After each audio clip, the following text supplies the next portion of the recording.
Okay, I will call to order the Rolesville Board of Commissioners regular meeting. This is January the 6th, 2026. Just want to thank everybody in attendance tonight. Good way to start off the new year with good attendance, and appreciate you doing that. I appreciate you being here. We'll start off tonight with Pledge of Allegiance, and then we'll have an invocation by Reverend Steve Davis. If y'all would stay standing for the invocation. Pledge allegiance to the flag of the United States of America, and to the republic for which it stands, one nation, under God, indivisible, with liberty and justice for all.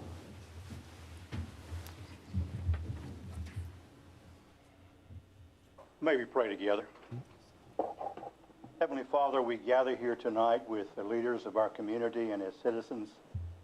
We ask for your guidance and wisdom in all that our town leaders and the citizens discuss tonight. We pray that you will help and guide and direct each member of the board, our mayor, and each member of the community as we work together in harmony. We pray that you will lead in the decisions that are made that reflect the best interest of the town of Rolesville as a whole.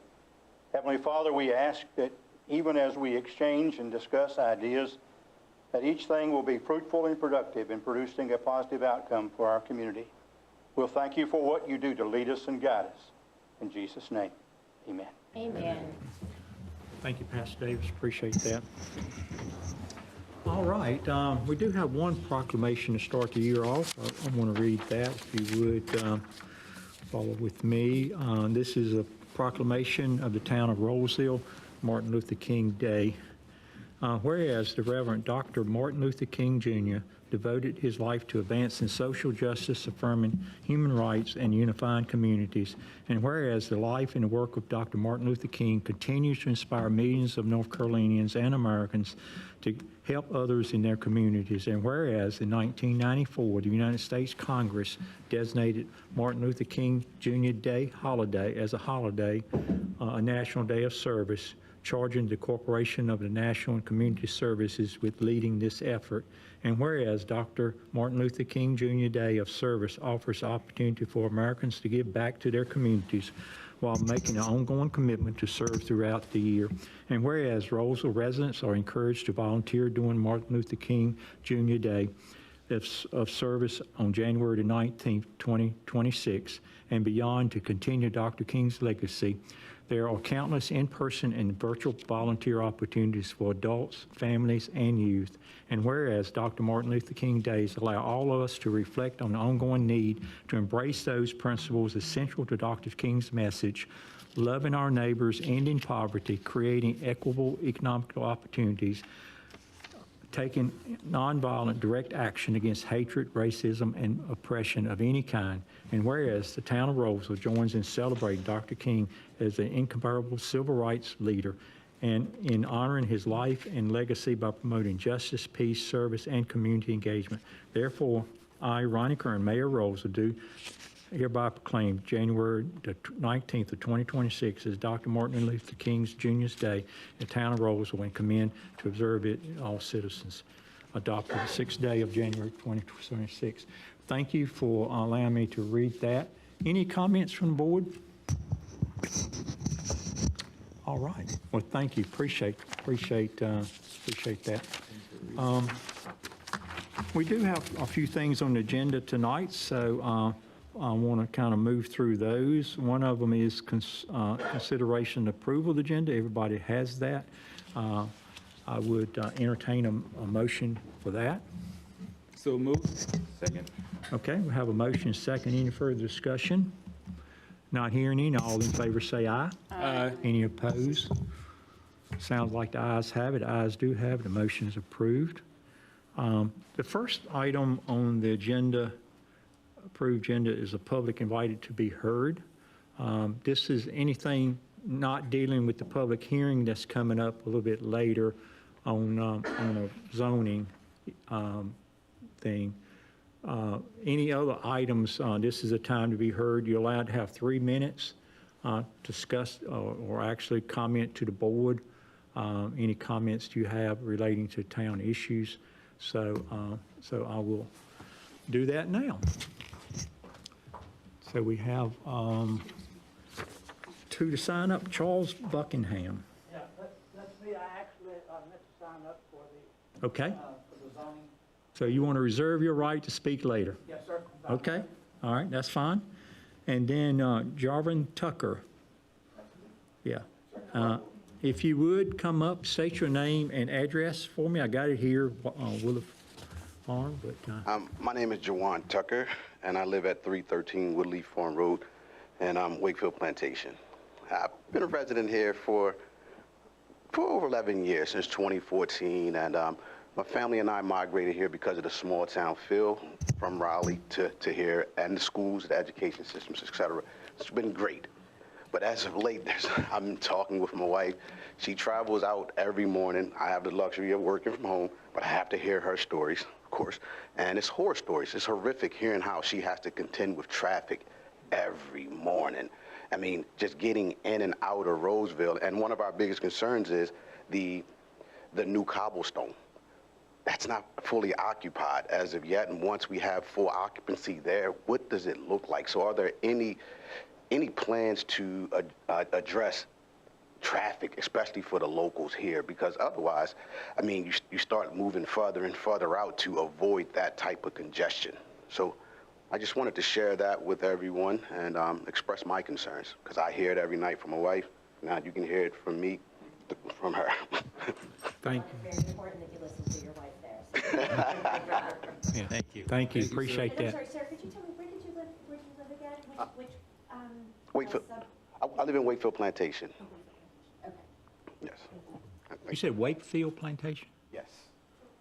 I'm sorry, Terrell Plantation. Terrell. That's my daughter. Sounds like- Yeah, that's my daughter. And she's keeping me, you know.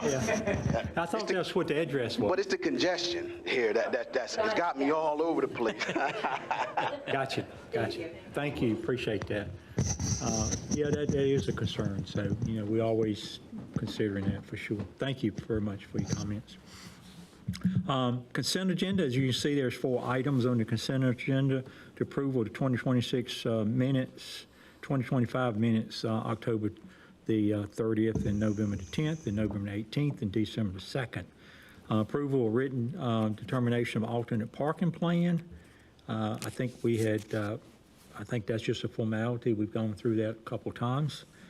Contract for owner's representative of town campus. I think that's also just a formality thing. We've been through that a couple times. Yes, and so with that, we wanted to take the opportunity, since we do have a special meeting next week that covers our CIP, we think it will be better to cover it in that kind of work session setting.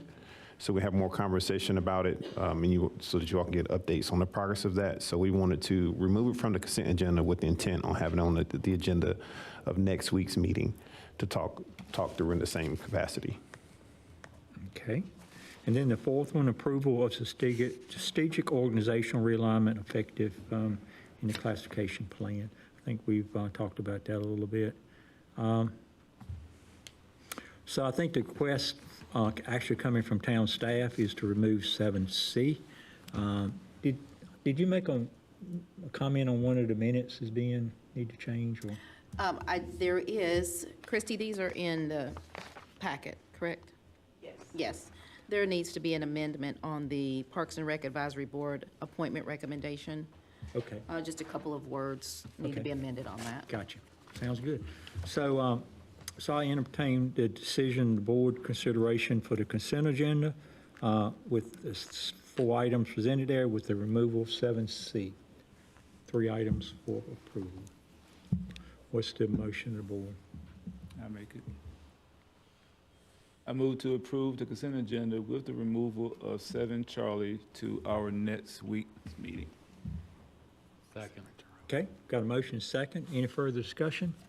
Not hearing any. All in favor say aye. Aye. Any opposed likewise? Sounds like the ayes have it. The ayes do have it. The motion is approved. Thank you, board. Appreciate it. We got us a consent agenda now. Board liaison reports. First one, Mayor Pro Tem Austin, veterans. Anything to report on the veterans? Yes, sir. The veterans been pretty busy, even though it was the holidays. So first of all, good evening and Happy New Year, everyone. On 4 No, I read that last month. On 5 December, the Navy National Defense Cadet Corps from Rolesville High participated in the Seniors Network Canada Kingsgrove. Captain Johnson, which is their leader, she had the pleasure of having over 13 students or cadets, and they all have great fun. They talk about it amongst their friends, and now hopefully we have new cadets that want to join next semester. On 13 December of last year, the Joe Fund held what is called RECON. RECON stands for Resource Connections for Service Members, Veterans, and their families. This event is every other month. The focus was on a rotating schedule for healthcare, benefits, social enrichment, education, and much more. The next event will be on 2-1 February at 0830 hours. The Joe Fund also hosting on January 13th, the Veterans Housing Symposium. Hear from the industry's professionals on housing topics impacting the veterans and military family community, such as homelessness. This meeting will be focused on pathways to stability, including transitional and residential programs. The panelists that we'll be discussing will be from the Durham VA Homeless Programs, TROSA, Thrift Store, and Donation Center, and the USA Veterans Health Program. Veterans Bridge Home, in partnership with the Raleigh Vet Center, invites women veterans to a gentle wellness session focused on breathing and stretching techniques designed to promote relaxation, reduce stress, and support mind-body connection. The date for this event is 15 January from 1000 hours to 1200 hours at 8851 L Street Lane, Suite 122, Raleigh, North Carolina, which is better known as the Veterans Center. And then I sent an email out to our Veterans Park Design Committee with several ideas of a name, because it will be a first ever 9/11 memorial in conjunction with a Veterans Memorial. So several names are floating out. Once we come up with a decision, definitely we'll bring it up to the board. But Mayor and Board of Commissioners, that will complete my report. Good job, thank you. And also, I know it's just starting the year, but before, I just want to remind everybody, we really, and June's in here too, we really had a lot of discussion about doing a 9/11 event again this year. Sure. So, I think it's even going to be bigger and better. So with the town, actually, Parks Department is taking even a bigger lead with that.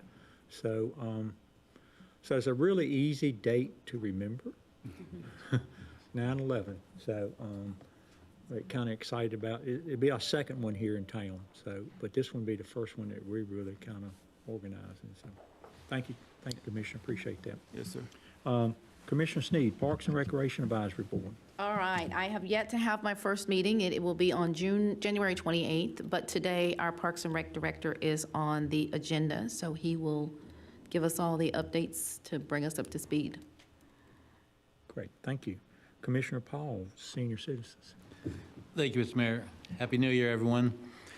Short and sweet. Happy to report that I'm meeting with our town manager and Director of Parks and Rec tomorrow to discuss expansion of senior programs for our citizens.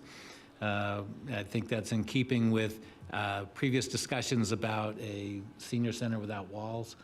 So look forward to having a productive meeting and coming out with some very good things for our citizenry later on this year. And as always, Parks and Rec does a great job with their programs, and they can be found on the town website. And the Senior Network has an assortment of programs as well that are on seniornetwork.org. And that's my report, Mr. Mayor. Thank you. Appreciate that. Good report. Commissioner Long, Planning Board, anything to report on?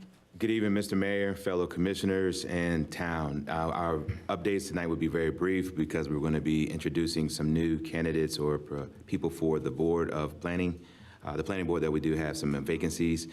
We did have a very long and extensive meeting the day, December 15th, I believe the date was. We'll have some things that will be coming before us as a team that we need to definitely discuss, specifically Atticus Woods. It's something that I do want to call out early. So over and beyond that, Mr. Mayor, that is all that I have at this time. Thank you very much. Thank you, Commissioner Wall. And Commissioner Burnett, public safety, anything to report? Yes, well, first off, hello, Happy New Year, and as the newest member of this wonderful board, thanks for coming out. At the moment, there really isn't much to discuss. The public safety, the fire and police departments, they haven't had their joint meetings yet. Eric, has it been announced, the fire chief?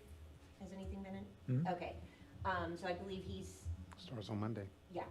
So I was gonna wait for Monday, go Yeah. in, say hello. I spoke with Chief earlier, and he said that there were really no major updates yet. Just that they have a new process that they're putting into place for new hires, for future police officers that we'll be bringing into town. Thank you, appreciate that. I think one of the things I want to interject, and I think this is a good opportunity, it really doesn't have to do with our fire or police, but it is important, maybe not to public safety, but public health has to do with EMS services. And I'm really disappointed in the last 2 years. I mean, the service has gone downhill. For Rolesville, we've had at least 4 or 5 complaints from citizens where it's taken a long time for EMS to get there. We've experienced ourselves at one of our parks events. We had a person, a young lady that was experiencing something right here in town, right here at Main Street Park, and it took Does the a George long Taylor- time to get there. the George Taylor, I think the Nuggets brought one from another town or something, but, and now they announced that they're gonna do something, and I feel like it's gonna make it worse than what it is. So, we're at the mercy of Wake County and the Wake County funding. We had our own EMS at one time. We had East Wake EMS, which was the East Wake towns came together. And I think we had a much better service. I'm gonna put it out there. I really think we had a much better service then than we do now with EMS. The way they kind of cutting back and doing things, not funding it properly. And I'm gonna just tell you the way I feel about it, is I don't think they're funding it properly, and it comes down to,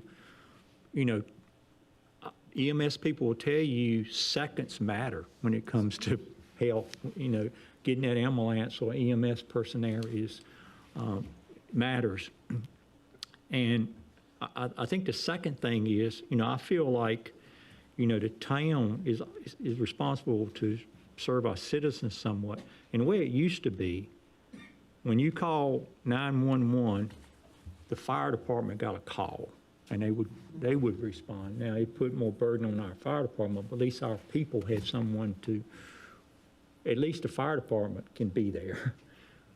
They're not doing that 100% of the time. They're doing about 50% of the time where they used to do it. They used to do a lot more, but now they're screening that. And I'm not sure why, because that's a burden on us. That's a burden on our resources. But it doesn't make sense to me on some of the decisions that's being, well, I guess if you think about the cost savings, it might. But there's going to be some more discussions, my understanding. I have not been personally invited to any meetings of that, what they've been decided. But, I think, a lot of us mayors is getting involved in this because it's really coming to, it was supposed to be, the new system was supposed to start January 1st, I think. That's and correct. they postponed it. So, Yes. So add whatever, you got to add to it. Yeah, so late so the conversations for EMS is framing this as a change in call prioritization. And Wake County EMS, that is what they're framing it as. And it's based off an analysis of the amount of times over recent years in which everyone was dispatched. And so all lights and sirens to a particular incident, they've changed them, how they classify those, like E1, E2, E3, E4. And they assessed the amount of times in which somebody amount of times in which a fire department or EMS or any of the three arrived to a scene and somebody was not needed, right? And the resulting data led to shifts in their prioritization. And also, they are looking to, they said, modernize how they are handling the calls through the 911. And so having the triaging happen in real time, the conversation with those who call 911. In general, the conversation started last summer. They delayed it after getting feedback from, they delayed bringing it to the managers and you all after getting feedback from the fire chiefs and the assistant fire chiefs and first responders when it came down to the practicality of it. And so they revisited it and made some tweaks. And then in December, they had called all of the town managers, myself, and interim fire chief, Jacob Butler attended along with all of the managers of all the municipalities within Wake County, and they presented their plan. We gave them a lot of feedback that day, and so their rollout for those changes was going to be on January 1. After the feedback they received from us, I share your sentiment on that, and I'm advocating for that, for some of these things to not take place. Ultimately, it'll come down to the collective decision and also Wake County as we contract with them to provide those services. And so this is something that they fund and they do, but they said that they will be taking that into account. And so the lack of, to date, and they said that they were being intentional on doing that, and they were going to roll out a community engagement campaign in mid-December. And we all know that that's not a good time to have public input meetings between Thanksgiving and Christmas and New Year's.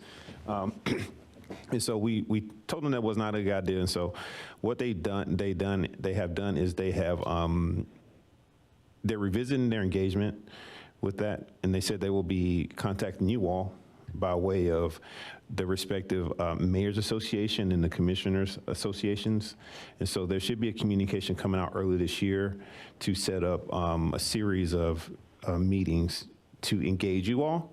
And then it'll come back to the managers for another kind of corporate meeting to look at what does the rollout look like and how can we better inform the community so that they can understand the changes that'll be coming in, what you all will perceive as your experience. And so even though it is it's a call prioritization strategy, it ultimately trickles down to level of service and then also trickles down to your experience when you call. And so traditionally, when you call 911, you get lights and sirens, you get everybody. And if you don't need them, at least you know. And so, but this is an ongoing conversation that we're having. We are most definitely advocating. I sweated my shirt out advocating for that. And so us, East Wake Local Government Association, all of us stand on this, have the same perspective on this topic, as well as Town of Garner and others within Wake County. And so we are all asking them to revisit the strategy that they are implementing. They have not provided any additional PowerPoints or information to provide to us because they want to continue to tailor, tweak the narrative, and also refine their strategy and approach so that, but they are showing that they are being flexible and have room for change given the response that they've had. And so we are going to continue pushing from the Managers Association for them to engage with you all directly, because one thing that we did not want it to do is for it to be handed out as an administrative decision from the municipalities when it's not that. It's a decision that's being made by Wake County and so. Yeah. We do appreciate, not only you, but all the town managers that, kind of giving that feedback to them. 'Cause I would assume, I wasn't aware, and I assume, is anyone on the board aware that January 1, they was going to change our EMS, the way they prioritize EMS? You were aware? Yeah, because the town manager's notified us, so No, Yeah. I'm talking about prior to that, prior to that. that was a month or so ago, but yeah. Yeah, prior to that, I don't think we've been made aware of, and it's no different from the first time. They made a change a couple of years ago with no transparency at all. And the only way I became aware that they made a change was through complaints from the citizens where, they were saying, why is this changed? And I had to follow up and find out that now they screening calls with nurses and stuff. Betty Freeman's right here in the audience. She's has personal experience with a Food Line incident where, a person laid in the Food Line parking lot for a long, long time before anybody showed up. And I've been hearing that for 2 years, and now to hear it's going to even be worse, I think it's unacceptable. So, We had a personal experience along that same line too, with my household. So it is definitely a concern, a big concern oh, yeah. for the Yeah. safety of our all of us here in Rolesville. Yeah, it's several's reached out that, you're right, they're at home and they feel like a heart attack or something, and no one shows up for a long time. It used to be our fire department would be there in within 3.5 minutes to any kind of call like that, and now they're not. And it's because they're not getting dispatched. And I don't know why. Looks like that's on us to make that decision. Should be. Yeah, to whether to dispatch our fire department to our own citizens or not, but it's not. It's on somebody else that makes that, and it's a little bit, as you probably see, I'm a little bit irritated with it, but It is important. Rightfully so. that's right.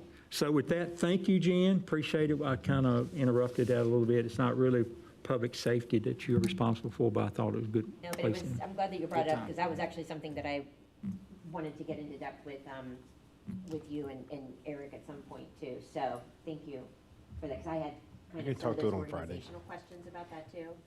So I'll probably send you out 10 more emails with all the questions that are, so. Thank you. Thank you much. Communications from town staff now, Parks and Recreations first. June Green, if you want to present us with a report. Happy New Year, Commissioner. Mayor. Today, I'm going to give you an update on the farm. Just let everybody know where we at. Just a quick update with the planning and the process on how it ties into our funding opportunity that we're going to be looking for. Well, we held our initial kickoff with ADW on October the 29th here at Town Hall. The meeting, it just really just set the foundation for us for actually what we were, when we were talking to ADW, kind of told them, okay, this is kind of where we at, and this is what we are looking to do.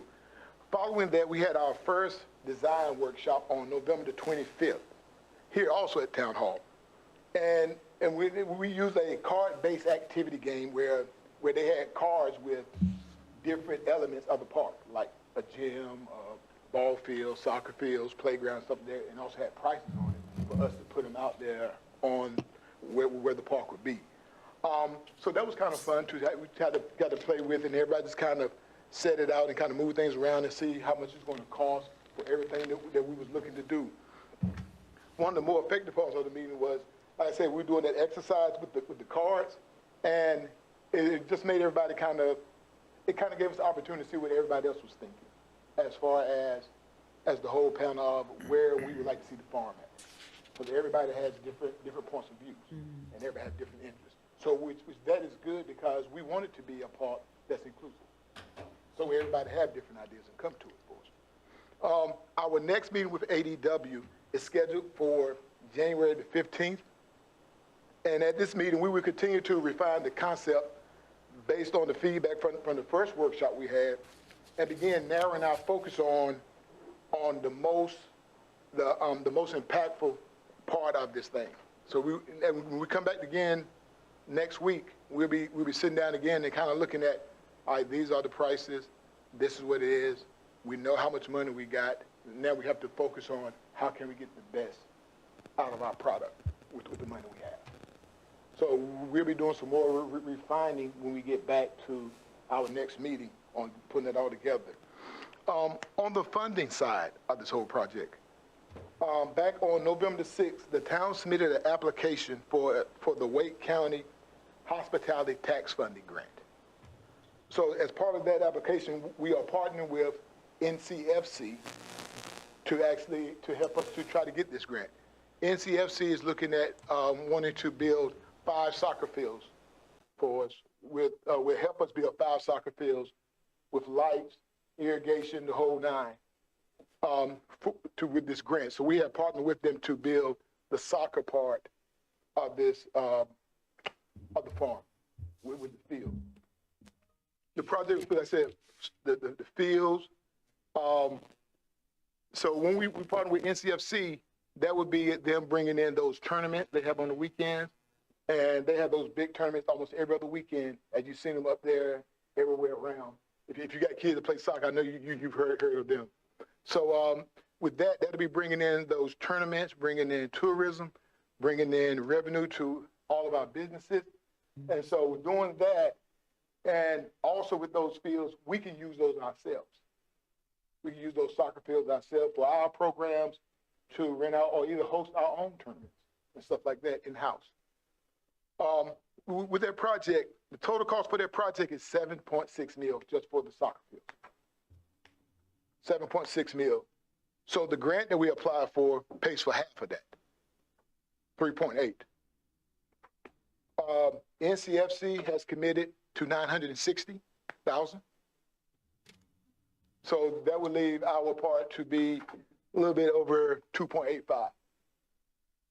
It'll be a little bit over 2.85 for us to put towards the project. Overall, we feel this approach puts us in a strong position because by us bringing in another outside partner to help us levy some money, I think this will help us, if we can pull this off, this will help us to get this soccer field and everything else that we were talking about getting all earlier versus waiting, put it in phase 2, phase 3, and so forth. So the foundation is set. We have some outside interests, and we are looking to build this thing and keep it rolling now. So we have gathered the momentum. We've started. Now we're ready to roll forward. So I have a question. Yes. The meeting that's great information because we want the farm rolling. So the meeting that you all had and the ideas that you're putting together, including this soccer field and the assistance and the grant, when will you know if we're awarded the grant? The grant is mid-February. Yeah, mid to end February, we'll know if we actually received the Wake County grant. Excuse me. Nothing, no word, you won't hear any rumblings before then? Okay. I will actually see, can I keep my ears open, but it's a very competitive grant. Yes. For all of Wake County. Yes. But this will be our first time applying. Mm-hmm. And so Eric and Stephen and also Marlo from NCFC went up to the grant and actually presented it to them. Presented it to the grant people, and then just gave a great presentation and great feedback from behind that. Okay, so just out of curiosity, is there a contingency plan? Is there another grant that's been applied for in the event that we don't get this one, or we only get partial of this one? Well, if we don't get this one, we would have to think of maybe keeping it into phase B. Okay. Phase 1B. Okay. Versus putting it with us with this 1B that we're in right now and phase. Yeah. Okay. And so the meeting that you all had with the index cards and figuring out how much things cost and all that, so what you're narrowing it down to with ADW is what is actually going to be in phase 1? Yeah, well, first of all, with ADW also, we are developing a whole new master plan on the farm. Okay. Let me get that straight first. Okay. The first one we had a little small building. Yeah. So now we're looking at a bigger building, so we have to actually do the master plan. Right. And so in the redoing the master plan, in the original one, it was only 2 soccer fields. Okay. And now we're going to 5. Okay. And those 5 are based on the grant? Or just vision for? Yes. Need assessment. Okay, got it. Okay. Okay, thank you. And then I had to turn this on when I don't. Yes. Can you hear me now? Good. Thank you, June. Two questions. Number one, are you working with any other outside sports groups like NCFC with soccer to work in conjunction with, say, baseball or whatever other sports fields that you are looking for to partner with? Yes, currently we are working with Raleigh. Red Oaks. Red Oaks. I swear, it leaves my mind every time. So that is the collegiate baseball team. Oh, okay. Currently, they're playing out at Lions Park in Raleigh, but they are wanting to come here to Rolesville. So we are currently working with them also on bringing that collegiate baseball league. It's the same team that'll be playing like the Fungo out of Wake Forest. It's the exact same team that'll be playing out there. They are wanting to come here to actually set up and make this their home field. So we're currently in talks with them as well. Okay, yeah, as far as, like, were they looking to add any kind of financial incentives into the budget? Well, I asked them to come up with a proposal for us. Okay. And then the second part, I know that there's already funding in the bank currently for the farm. Am I correct on that? And it's around 12 million, right? And then aside from this grant that you were talking about just now that April was clarifying, are outside of just for baseball, are there other avenues that we're seeking for more revenue to go towards the park? Oh, yes. We are always looking at grant opportunities, like part of grant. We got LWCF grants, Land Water Conservation Fund grants. We have those as well. Okay. So we are always constantly looking at how can we be stewards of our money. And if you had to guesstimate a number as to what the entire farm is going to cost, you can't even come up with a guesstimate right now. I'm not even going to try. Okay, that's fair. That is fair. Again, and pardon me for some of the questions I might be asking. It might be old news, but I'm trying to catch up a little. So to answer, one reason I can't answer because we're in the process of creating a master plan. Sure. So it's going to depend on what we put into the master plan. Got it. Yep. And then once the master plan is done, it will be a total cost of the whole master plan. Sure. Okay. Yep. And I'll clarify a bit. So next week we'll be talking through our CIP portfolio and how that's kind of evolved as we added more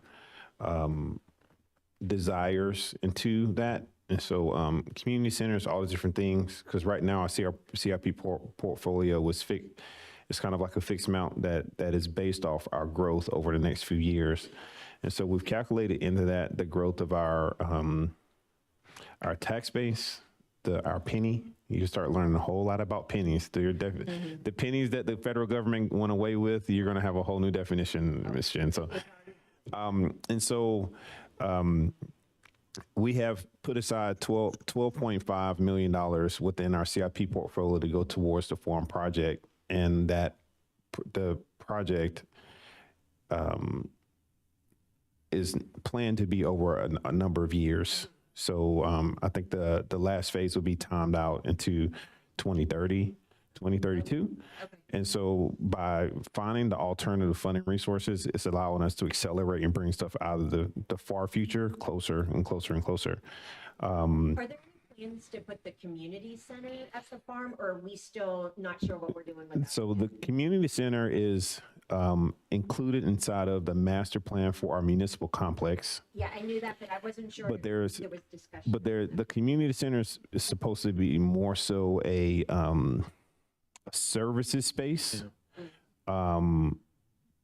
possibly an event center, but more of an administrative services gathering space, whereas the farm is more of an amenity for sports, events, outdoor experience. And so the more recreational side of parks, like truly fun, outdoors, vibrant, whereas the business part and the more in-place services that need to be more centrally located with seniors, access to programming, after school things that'll be partnering with the library that's close to it. And so a little bit different, but it's more of a traditional community center where people come in and just spend more time sitting than. Yeah, no, thanks for Yeah. the clarification. Thank you.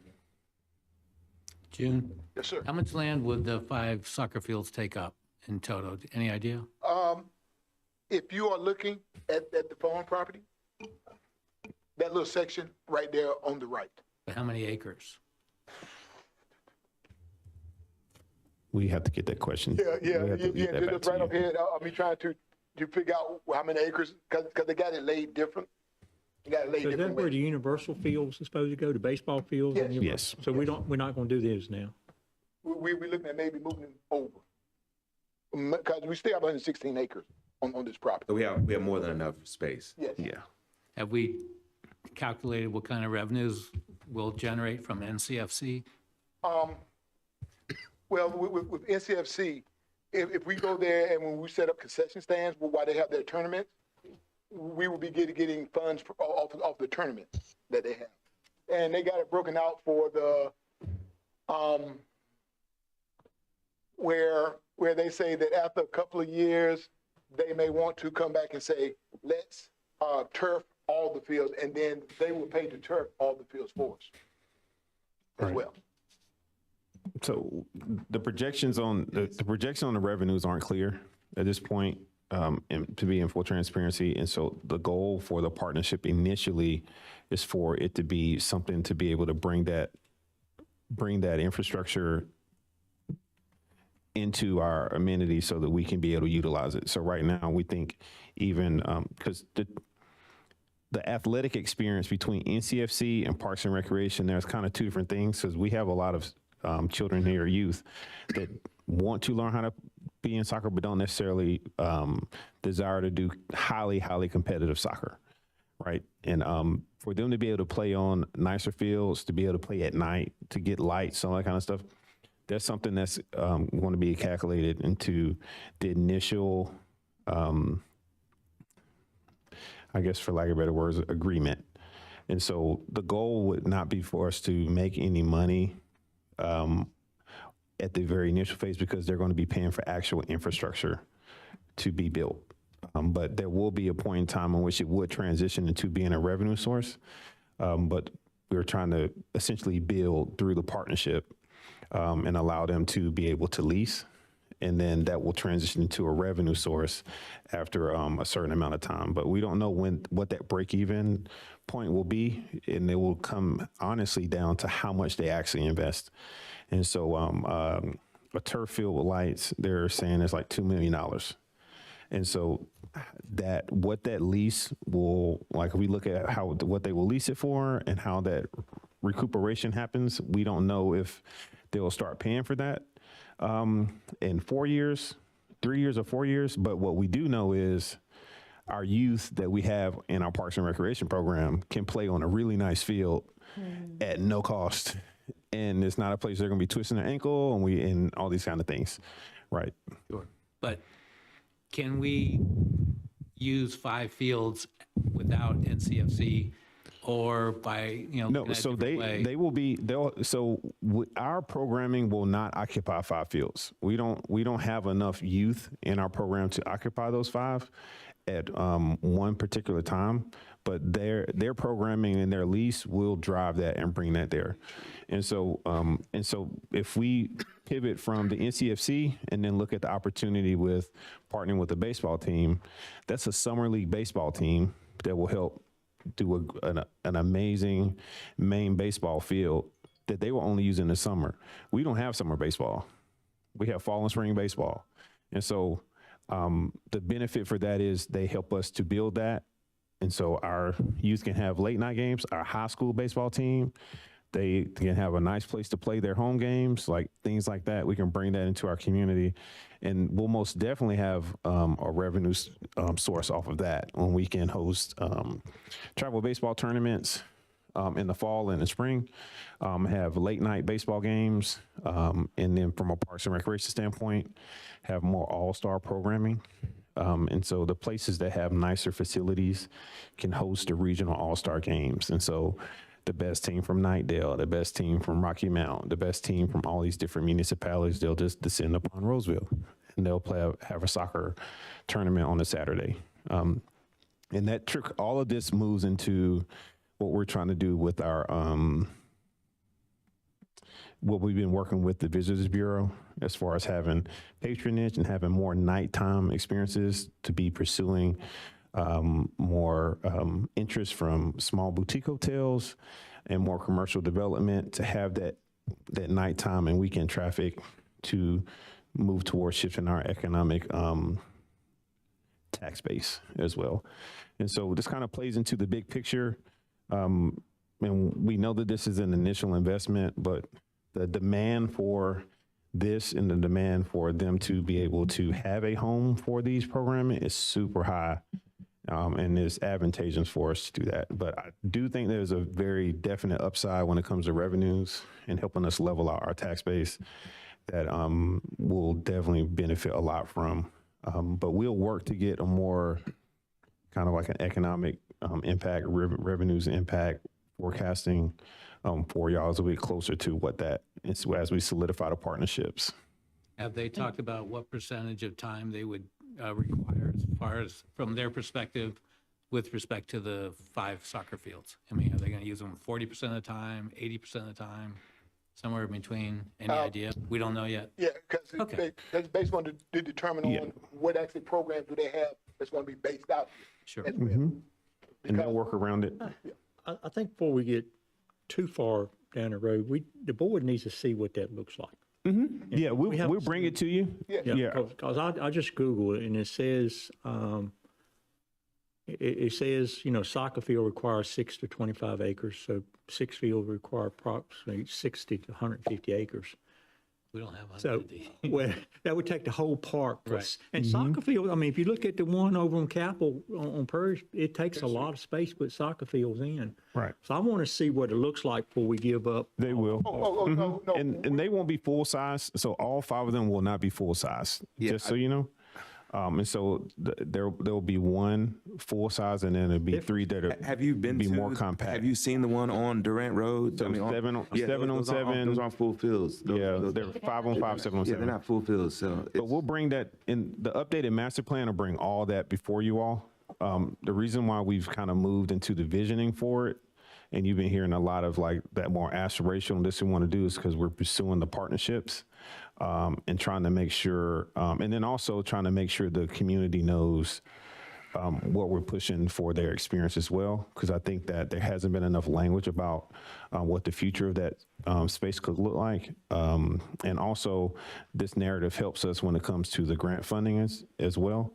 Because so through these fields, even like lacrosse, right? That's something that we don't have, but there are travel lacrosse teams that are looking for a place to play. Do we bring that out here too? And so even though it may take up a larger footprint, we're trying to we're being intentional as far as the master plan of when we look at the different sectors that are in that master plan, this one side is like pretty much all fields. So it's really a relationship of the ratio between how much is going to be baseball, how much is going to be soccer, how much is going to be a field just in general that we can restripe to fit something different depending on the season. And that's always been planned for this little area, and then leaving the other parts to be in the more of like an event space, the agricultural education, which is something we hadn't talked about that we're working on as well. I had a meeting ahead of the holiday with the Golden Leaf Foundation, and they were telling me what we can do and who we can partner with to make this project more attractive for them to provide funding for a building that supports agricultural education and an experience around that, which we think is something that ties to the heart of our community and the farmers that are here too. But we're kind of getting into the visioning of it because that's kind of how we are with this little master plan development. But say all that to say all of this will be coming to you all and when we update the master plan. Like, we won't be moving forward without you all seeing what the field layouts and getting and engaging the community as well on what it looks like. I think it's exciting. I think we need it. We're looking forward to it, and I'm excited that you're finding the partnerships, and it sounds like you've given it years of thought. Good job. I have some interested individuals that want to bring basketball and other amenities like that to the area. Is that something that needs to go to you or June? Or Us, just have them reach out. Just have them reach out. Thank you. Thank you, June. This is long overdue. Thank you, Gene. Anything else? Did you have something else you want to share or anything? I think I'm gonna get on out of here today. About to get good. Thanks. All right, thank you. Thank you. Thank you, June. All right, I think Public Works is next, so we've got Isaac Bowman. Oh, we have Miss You don't look Tammy. like Isaac to me. No, don't look like Isaac. I am Tammy Croom, the Operations Coordinator for Public Works. And I just have a few brief pieces to share with you all. First of all, we are very, very excited that we have 2 individuals who will begin CDL school tomorrow. And those nice new trucks that we have, they will be able to drive them. Their class will run from tomorrow through March 10th, after which they will be able to get their CDLs and they will be certified CDL drivers. We were able to send 2 individuals because we are doing this through Vance Granville Community College instead of the private company that we used previously. And that makes us very, very happy. 2 for the price of 1. So, holiday tree collection has begun. Christmas trees can be placed at the curb and they will be picked up as long as they are out there. We will collect them. So, next, we also have the new 2026 solid waste calendar. It is on the website. In order to access that, you would go to roseville.nc.gov, Departments, Public Works, Solid Waste, and then you print the calendar in color. It is color coordinated so that you can see what happens on which days, and I did make some extra copies, and I will leave those up here for you all. And there will also be some copies left at the front desk for the older ones in the community Because that they are love not hanging it on their able to print fridge. that. That was one of the first things I learned when I came here. We updated that digitally, and about 60 people showed up once we announced it. It's like, I want a printout to go on my fridge. So we have it printed to go on your refrigerator. And so please just stop by. If we run out, we'll print them for you. And that is all that I have. If y'all have any I questions. have one for me. question. You mentioned the Christmas tree. Is there a particular day or they're picking up every day? No, it will be on the regular schedule for the yard waste. So if you're a Monday or Tuesday pickup, it will be your Monday or Tuesday pickup. Thank you for that clarity. And also, I do want to make a point here. Since those 2 guys are going to be out for CDL school, that will make us short staff. So where it says on the calendar, yard waste week, loose leaf week, if you are a Monday pickup or a Tuesday pickup, if we do not get you on Monday or Tuesday, we will get you at some point during that week. So if you have any questions, please give me a call. I am always in the office and I'll be happy to help you. Thank you for that Thank you, Ms. clarity. Tam. Thank you. Thank you. Very good. Thank you. I like that on my refrigerator. Just saying. Okay, we have a couple items of old business. Continuation of legislative hearing, Res 2505, and continuation of legislative hearing, volunteer annexation petition ANX 2503.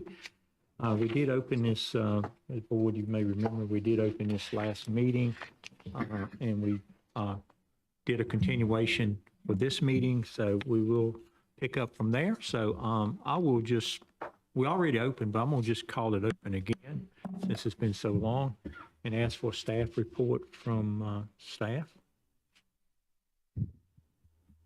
So Mike, you're up. Good evening, Mayor, members of the board. This is items 10A and 10B. As the mayor mentioned, continuation of open legislative hearings for rezoning 2505 and voluntary annexation 2503. The rezoning is termed as Scarborough Village, and the annexation is for a property that's addressed as 200 School Street. And just to remind you that on November 6th, hearings were opened on this. Since that time, the applicant has chosen to make some revisions, which are included in your packet. The topics were generally commercial use restrictions in that area of the rezoning that's requesting general commercial zoning district. Right-of-way dedication for a portion of the property in that southwest corner, adjacent to several properties that lie outside of the project area and in the Rolesville ETJ, and then addressing some of the public comments that were heard that evening. So in the packet, the revised documents are the concept site plan and the proposed conditions of approval. Everything else in the packet is the same as what was presented to you on November 6th. Subject properties here shown in this vicinity map. One is addressed as 201 South Main Street, and unaddressed property along South Main Street, and then 200 School Street is that portion in the southwestern corner, that little triangle, and that's the portion that requires annexation for full development of this project. Approximately 13.15 acres. The current zoning is the residential low density zoning under the Land Development Ordinance. The applicant is requesting to change that to a portion, the portion nearest Main Street, to a general commercial as a conditional zoning district, and the remainder of the bulk of the property, a residential high density as a conditional zoning district. The proposed development scheme is a single-family attached or townhome community with a commercial lot at that frontage along Main Street. There is a previous case history to this property, RAZ 2305, termed as Scarborough Apartments. That was denied by the Board of Commissioners approximately 9 months ago. On the left here are just a little synopsis of the new or revised conditions of approval that the applicant has brought forward, again, regarding right-of-way dedication in that southwest corner on this map. You see it in that rectangular red box there. And then a list of prohibited uses for their proposed general commercial zoning district. On the right-hand side are just bullets hitting on those conditions of approval that are the same as what was proposed back on the November 6th version. A lot of site aspects and dealing with the existing home that lies on the property, compliance with the concept site plan, etc. Looking at the 2050 comprehensive plan, the future land use map identifies this property as within the downtown residential land use category. Looking at the comprehensive plan and the community transportation plan, South Main Street is planned for a 2-lane divided section, essentially as is built today. And then what this property does have is a new collector roadway, generally running north-south by the map, through the property, connecting to an east-west road that would go out to Young Street. The greenway and bicycle plans do not greatly affect this property. Main Street already has a sidewalk network. There would be a greenway along that new north-south collector road that would bisect or cut through this property. I'm going to skip this slide for now and kind of save that back for the recommendation slide, and after the applicant does their presentation. Trip generation letter was prepared based on the proposal of 63 residential lots. As you see in these numbers, the weekday daily trips, 430, and AM and PM peaks in the 20s and the 30s. The planning board did hear this back in, I believe it was August, September, and they made a recommendation of approval, though they did have a suggestion for the board to maybe consider a condition about the timing of the collector street. The applicant's going to speak to some of the progress that they've made on that collector street, working actually with the town's town campus contractors and designers about fleshing these two projects together. So we can leave that topic till after the applicant has made the presentation and maybe come back to that. But that was part of the planning board's consideration. But again, that was several months ago now, and progress has been made on that topic.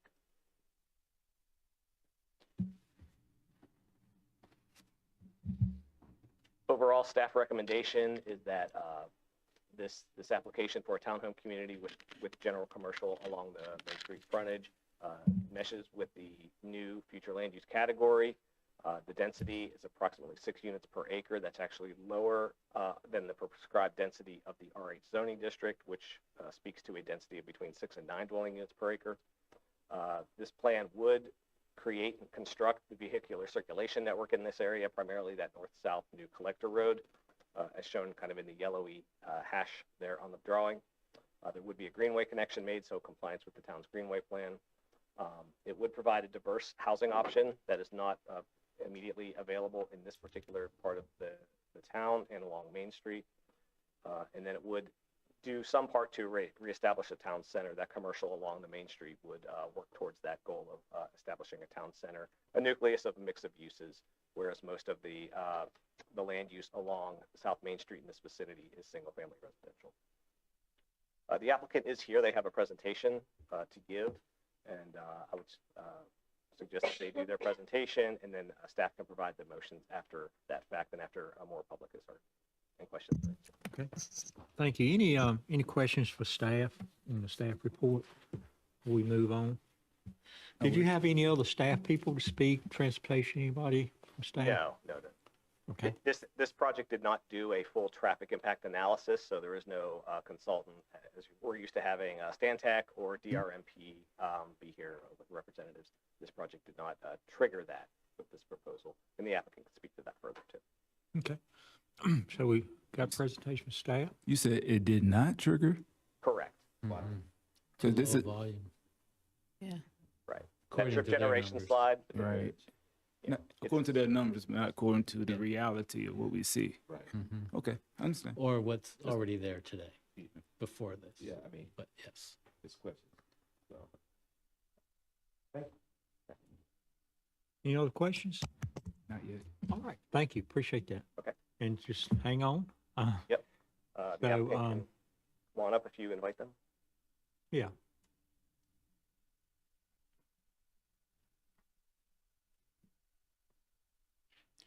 Do the applicant want to make a presentation? Yeah, come on up. It's your turn to present to us, if you would. It's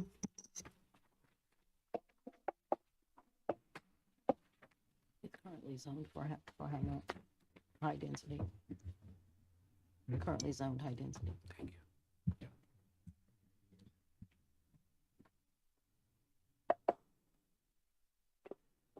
Can everybody hear me through this microphone? Sir. Okay. Good evening, Mayor and Commissioners. Worth Mills with Longleaf Law Partners here on behalf of the applicant. I appreciate Mr. Elbarger giving an overview of the rezoning and some of the changes we made. I'll give a high-level overview, and then I'll really focus on the progress that we've made since that November meeting. So again, just an overview, we're proposing to rezone just over 13 acres from residential low density to a mix of general commercial, which is 1.72 acres nearest Main Street, and the balance of the site as residential high density, both conditional zonings, which would allow for 63 townhomes within that RH parcel.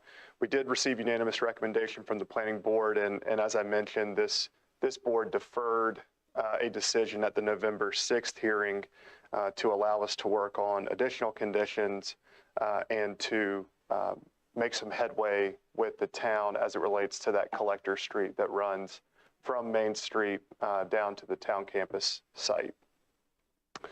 So as Michael mentioned, we did have a previous rezoning request that was denied in November of 2024. This is the Scarborough Apartments rezoning, which called for 240 apartment units. There was standalone retail along Main Street. There were mixed-use buildings along the collector street running from Main Street down to the southern property boundary, and then interior of the site were multifamily buildings. And the concerns that were cited at that meeting dealt with the density, the massing, and the expected traffic from 240 apartment units. So we retooled, we came back with an updated concept plan rezoning application, which again calls for 63 townhomes, so significantly reducing both the unit count as well as fundamentally changing the type of housing that we want to build here, from multifamily to a townhome subdivision. And we think that these changes are the types of things that the board wanted to see back in November of 2024. So going into some of the work that we've done since that November meeting, Courtney McQueen with Cunity, who is here if you have any questions, She has begun discussions with the town's contractor of record, which is CLH Design, as well as the engineering firm that is subcontracted out for the design work, which is Cadman. So we have shared our concept plan with them. They're taking that under consideration to ensure that there is correct grading, alignment, and just a cohesiveness between Scarborough Village and the work that the town is doing within the town campus site. Given the town's investment in and the timeline for that town campus road network to be completed, we think that development of this property is ripe. It makes sense given where the town is at in terms of roadway design. And we think we can work well together with the town's contractor of record to make sure that this is as seamless of a construction project as possible, so that, as quickly as possible, we can have this new collector road that runs from Main Street to the town's campus site and then out to Young Street. And here you can see sort of an overlay of both Scarborough Village, the town campus site, and then Parker Ridge in the southwest corner.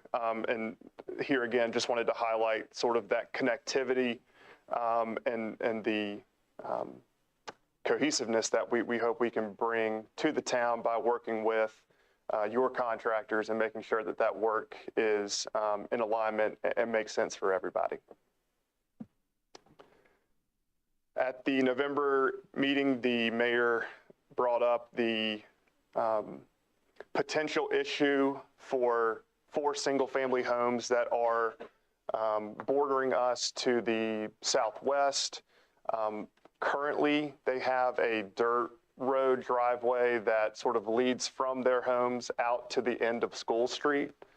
At that November meeting, the mayor had asked that we look at dedicating some right-of-way so that if those 4 homes ever wanted to annex into the town of Rolesville, they've got public road frontage available, and that will, just create less headaches for the town in the future when that, if and when that scenario arises. So the goal here is to dedicate all of the area within the existing access easement that's on our site that allows for those neighbors to sort of drive across the property and onto School Street, to dedicate that entire area as public right-of-way.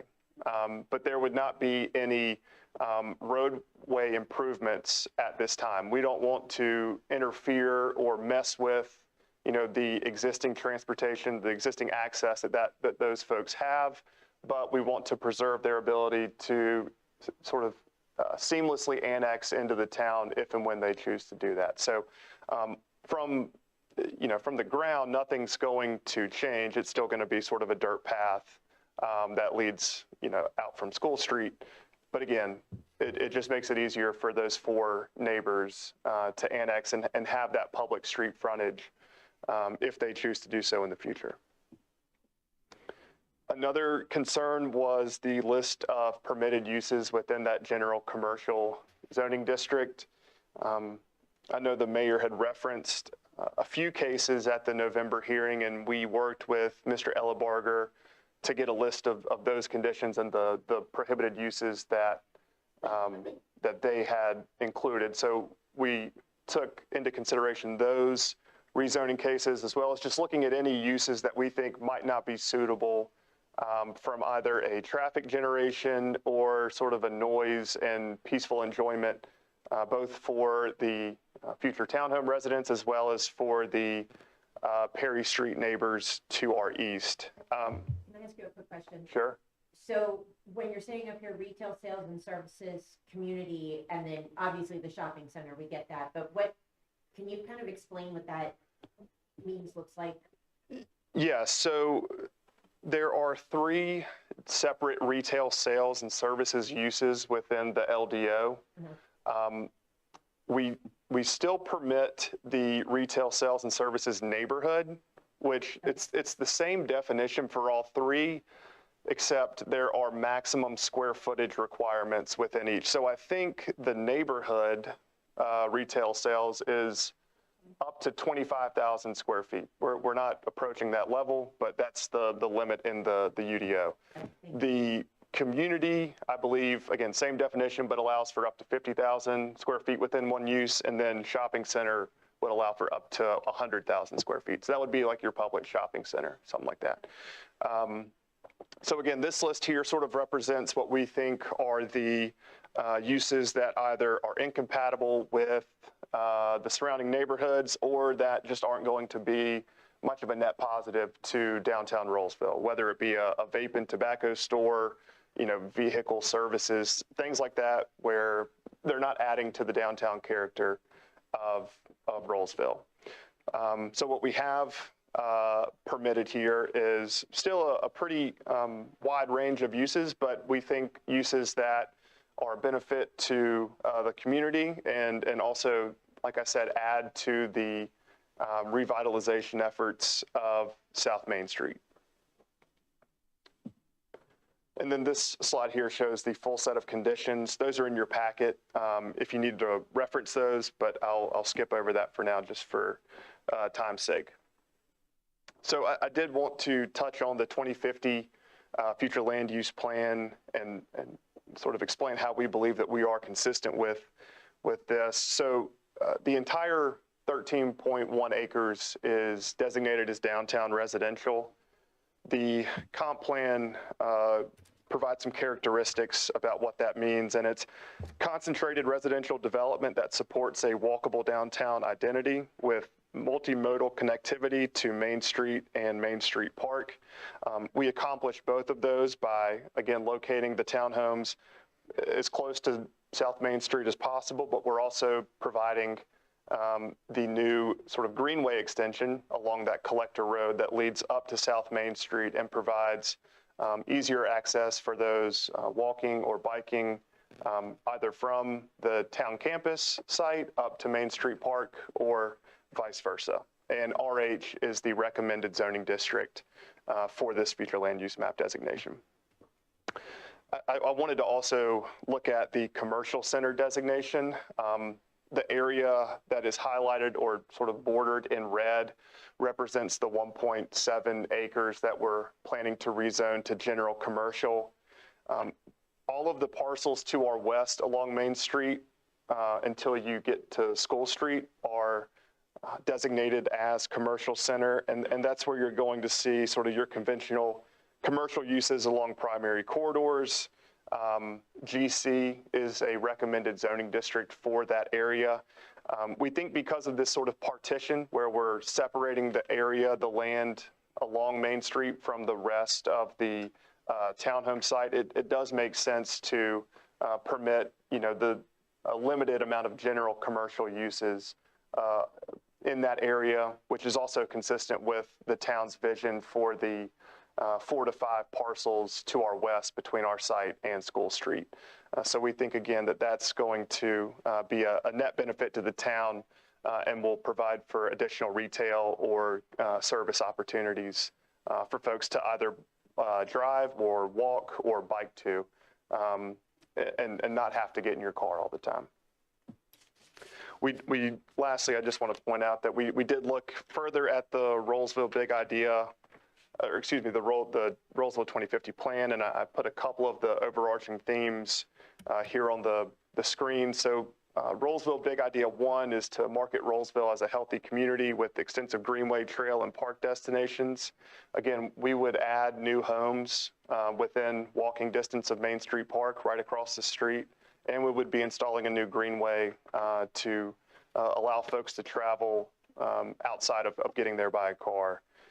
The second Rolesville Big Idea, which is Big Idea 5, is to address development constraints in environmentally sensitive areas and jurisdictional growth constraints. This rezoning this development represents downtown infill development. It is not suburban sprawl, which is one of the main drivers of traffic. If you have everyone located away from goods and services, you don't have a choice but to get in your car. We are also keeping all of the development north of that stream that is shown in our southeast corner, and we are dedicating an acre of that land to the town as parkland to sort of incorporate that area into the town campus site. And then lastly, one of the land use and housing recommendations, this is recommendation 6, is to continue implementing the Main Street Vision Plan and work with community members, business owners to identify shared architectural preferences that help establish a cohesive, recognizable downtown identity. This is bringing new commercial opportunities within the Village Core section of the Main Street Vision Plan to create that attractive village center. And we're doing so through a multimodal access. You know, like I said, the Greenway infrastructure that we're planning to install will be a huge benefit both to residents and to neighbors who are looking to, you know, go up to the future commercial site or to Main Street Park or anywhere up along Main Street. So we think that, you know, when looking at some of the bigger picture ideas within this new comprehensive plan, Scarborough Village meets a lot of those goals. So we think that Scarborough Village is reasonable and in the public interest because the 5.5 units per acre density and the townhome building type are consistent with the downtown residential designation. The 1.74 acre general commercial parcel is consistent with the commercial center designations of those adjacent Main Street properties to our west. The general commercial zoning furthers the Main Street Vision Plan. And as I mentioned earlier, we are working with the town's contractor on the Collector Road alignment, getting ahead of that early so that we can make that as seamless as possible. Our team is available if you have any questions for us. I can turn it back over to Mr. Ellebarger now, but we really appreciate allowing us to come back and share our work since November. Okay. Thank you. Before we turn it back, is any questions for the applicant? Yes, sir, have several. For starters, I understand that residential high is recommended, but is it really appropriate in that area? Every time I drive by there, and even today, coming here, I was trying to be here at 17:30. I got here at 17:47 because I came to the bypass just to see how that traffic is again. So how is going to mitigate traffic, especially with the safety concerns that our citizens has? So I'm trying to wrap my head around that. Yeah, and we're trying to follow the plans that the town has put forward. And 4 months ago, the town adopted a plan that says they want residential high density here. And one thing that I'll also note is that residential high density includes, you know, densities higher than what we're recommending. It includes housing types that are more intense than what we're recommending. We think this sort of threads the needle between bringing more people to the core of Rolesville while also recognizing that there are some challenges with this site. It may not be the perfect site for, you know, Scarborough Apartments like we brought forward a couple years ago. So we're trying to find that balance between bringing more people to Main Street while also not overburdening the community's transportation network. It's already overburdened. That's Ralston's point. And part of the idea that will help alleviate some of that is by connecting this site to the future town campus center, which will then lead out to Young Street. Connectivity reduces sort of traffic buildup in key areas of a town. If you have more ways to get to your destination, there are fewer instances where you're going to have, you know, a mass of cars piled up at the same light or the same intersection. We're not all going the same place, and if we have different ways to get there, then we can spread that traffic around more equitably and more efficiently. So I think how would you know that if we haven't done a traffic study that would show that? Well, I think generally connectivity improves transportation networks and efficiencies. I think that's just a general transportation principle. It's a general transportation principle, but the reality of it doesn't always work out that way. Would you agree with that as well? I'm not a traffic engineer, Mr. Long. Okay.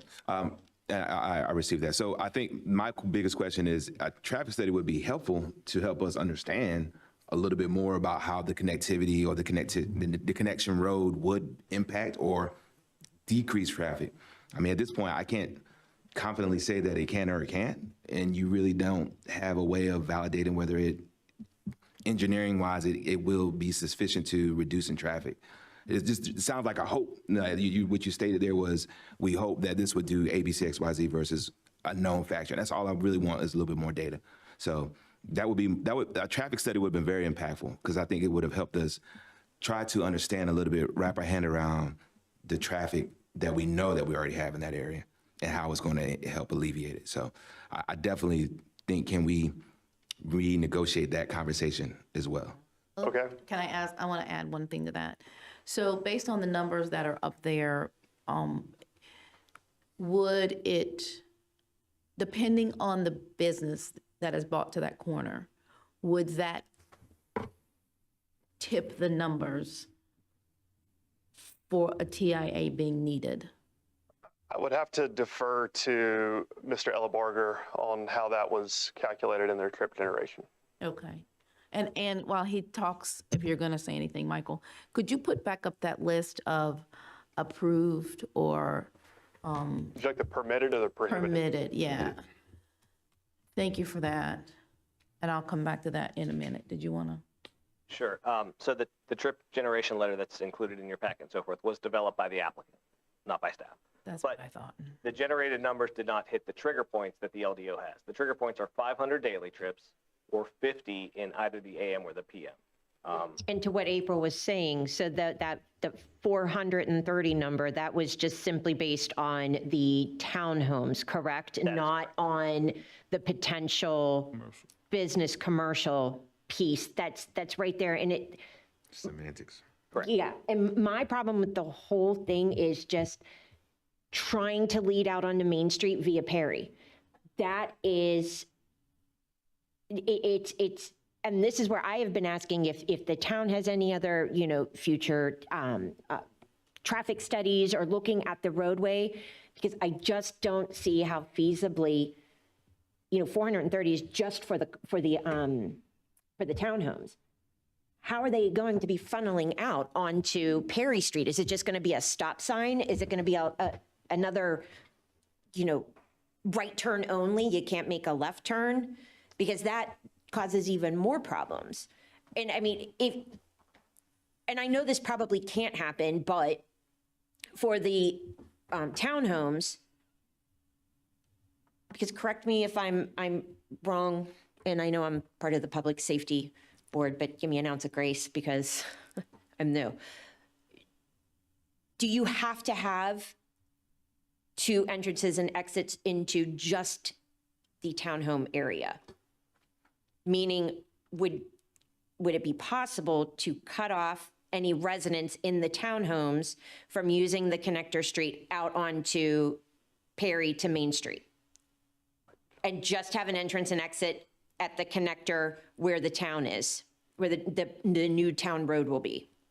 Hi, my name's Courtney McQueen. I'm a landscape architect with CUNY. Hi, I want to understand, can you clarify your question about the connection points there? Okay, so my question, and you know what? We're just Yeah. gonna walk on up like I'm a teacher in high school here. What she's saying is just one point of entry from One point of entry. yeah. Created, think of it as two separate parcels of land that are not connected. So right Okay. here, having that completely, basically cut off. So Okay, so that you're only, not able to come up so you're only accessing from the town campus side. that- Okay, so that is guided by the town's transportation plan. That is not something that we had an option to do because the transportation plan calls for that collector road to connect directly to Main Street. To Main Street. So that's something that no matter what development is going to happen in this area, that road has to be there for the plan. And the plan director can speak more to that. But I did want to come up and fully acknowledge, I am not a traffic engineer, so please, bear with me on that. But I did look at the numbers before the initial project that we had that had the commercial, the additional commercial. I think we're up to 20,000 square feet of commercial space with 240 apartment units did trigger a TIA. So it's the same parcel with a higher density than what we are showing now, and I can speak to some of that. One of the things that TIA did was it was 16, I'm sorry, 1,614 trips just for the residential alone. For the commercial was about 1,090 trips a day.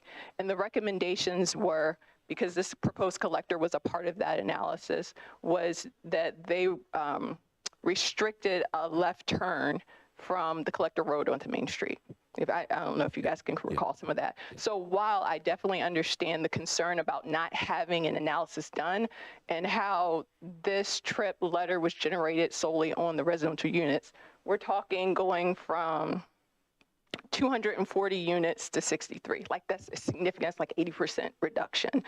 With the same network, the same transportation infrastructure that was analyzed in that previous one. And while the commercial space was 20,000 square feet, one thing we looked at here was saying, we opened this up for a future commercial area because we wanted to be able to see what could suit this area in terms of usage. And part of our neighborhood meeting, we heard from some of the neighbors saying, yes, we want that little coffee shop, those experiences that they could walk to. So one thing I looked at is with that commercial area, you have required buffers and you have required setbacks. So when you look at that actual developable area, that's like about 1.8 acres. And so I looked around Main Street to see what compares to that. So there's this coffee lodge, this right south, are you guys aware of that? I looked at that site. The site for the coffee lodge and the associated parking fits in this development. So that's just to give a percent. While I can't say to you this is exactly what it's gonna be because we have these prohibited uses, you can get a visual of the size comparison of the development that would be there. So unfortunately, I can't answer your question directly because there was not a analysis done for this, but when we look at the analysis that was done using the same exact infrastructure with the two entrances to the collector road going from the town campus to Main Street, the understanding that there will be a road connection from Main Street all the way through the town's campus, the recommendation was it helped, but we're going to restrict some left-hand movements to help with that traffic. So when you take that consideration and you say, okay, but look at the density reduction that we're having, we can, in my opinion, we're showing that there is still an improvement. And while I can't directly say, because we haven't had one done, when you look at those comparisons, we do believe that this will help the traffic in the long run of the community. I appreciate that information. I don't think density at the core is the problem from my thinking. It's the traffic load. Yeah. It is the access geometries and it's the trip timing. Okay. Those things are, that's what I'm thinking about specifically, not the density. The density, I got that. Right. I'm really the traffic load is the piece because that area is so small in terms of getting in and out. And I take that in consideration when I'm thinking about those citizens over there. So please understand is we all get the density piece. It's the traffic load that I think is the unknown piece of it at this point. Well, and I would argue it is known. Right now, it's a parking lot. Every morning and every afternoon, it's a parking lot. And unfortunately, whatever we build there that's residential is going to add to the existing parking lot situation that we experience every single day. And that's unfortunate because it's on you guys and you can't fix that. East Young isn't a whole lot better than Main Street during rush hour. It's really backed up as well. So there's no good way to move that traffic from our town into, the bypass or wherever you want to go. And we all had a work session meeting not 2 months ago with our consultants on our strategic plan. And one of the overarching concerns was the existing traffic and the not need for residential construction on Main Street, that we're overbooked. We don't have any capacity for additional residential dwellings on Main Street. It's just the fact that we have 2-lane roads that are Main Street, Young Street, Rogers Road, Burlington Mills. And we can't expand them. Burlington Mills, maybe in 20 years will be a 4-lane road. Nothing else is really projected to do anything in our lifetimes probably. So you can't fix that. And there's no good way to move that traffic around Main Street or Young Street. And It's that's the what you're idea dealing of with. the initial TIA with having a restriction with the left turn lane onto Main Street? Do you believe that might Well, then it's help? going to go on to Young Street, and it's just going to make Young Street worse than it already is. That's the problem. There's no easy way. There's no way to divert this to a place that doesn't have a really bad congested traffic problem today. And that's unfortunate, but that's what we're dealing with. Okay, and my question is probably going to go more so to you, Michael. So I'm just thinking outside the box here, because you're right, and I think we all feel that, and every one of our neighbors feels that. We just had our gentleman from Mr. Tucker. Plantation, you know, explain the same problems that everybody is having on the daily with this. So just trying to, again, think outside the box. I understand that having the two entrances is a town condition. Would it be possible to, at the very top of the connector road where the red dotted line is going across, in between the commercial property and then the residential property, would it be possible to have that as emergency only access? So therefore, because in my mind, the reason to have the two entrances and exits is really going to be a safety reason for, you know, being able to get emergency services through.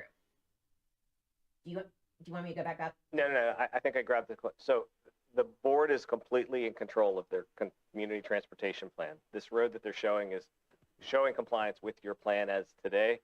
There are options. The board could come up with some options this evening or in discussion. One could be a one-way of this road.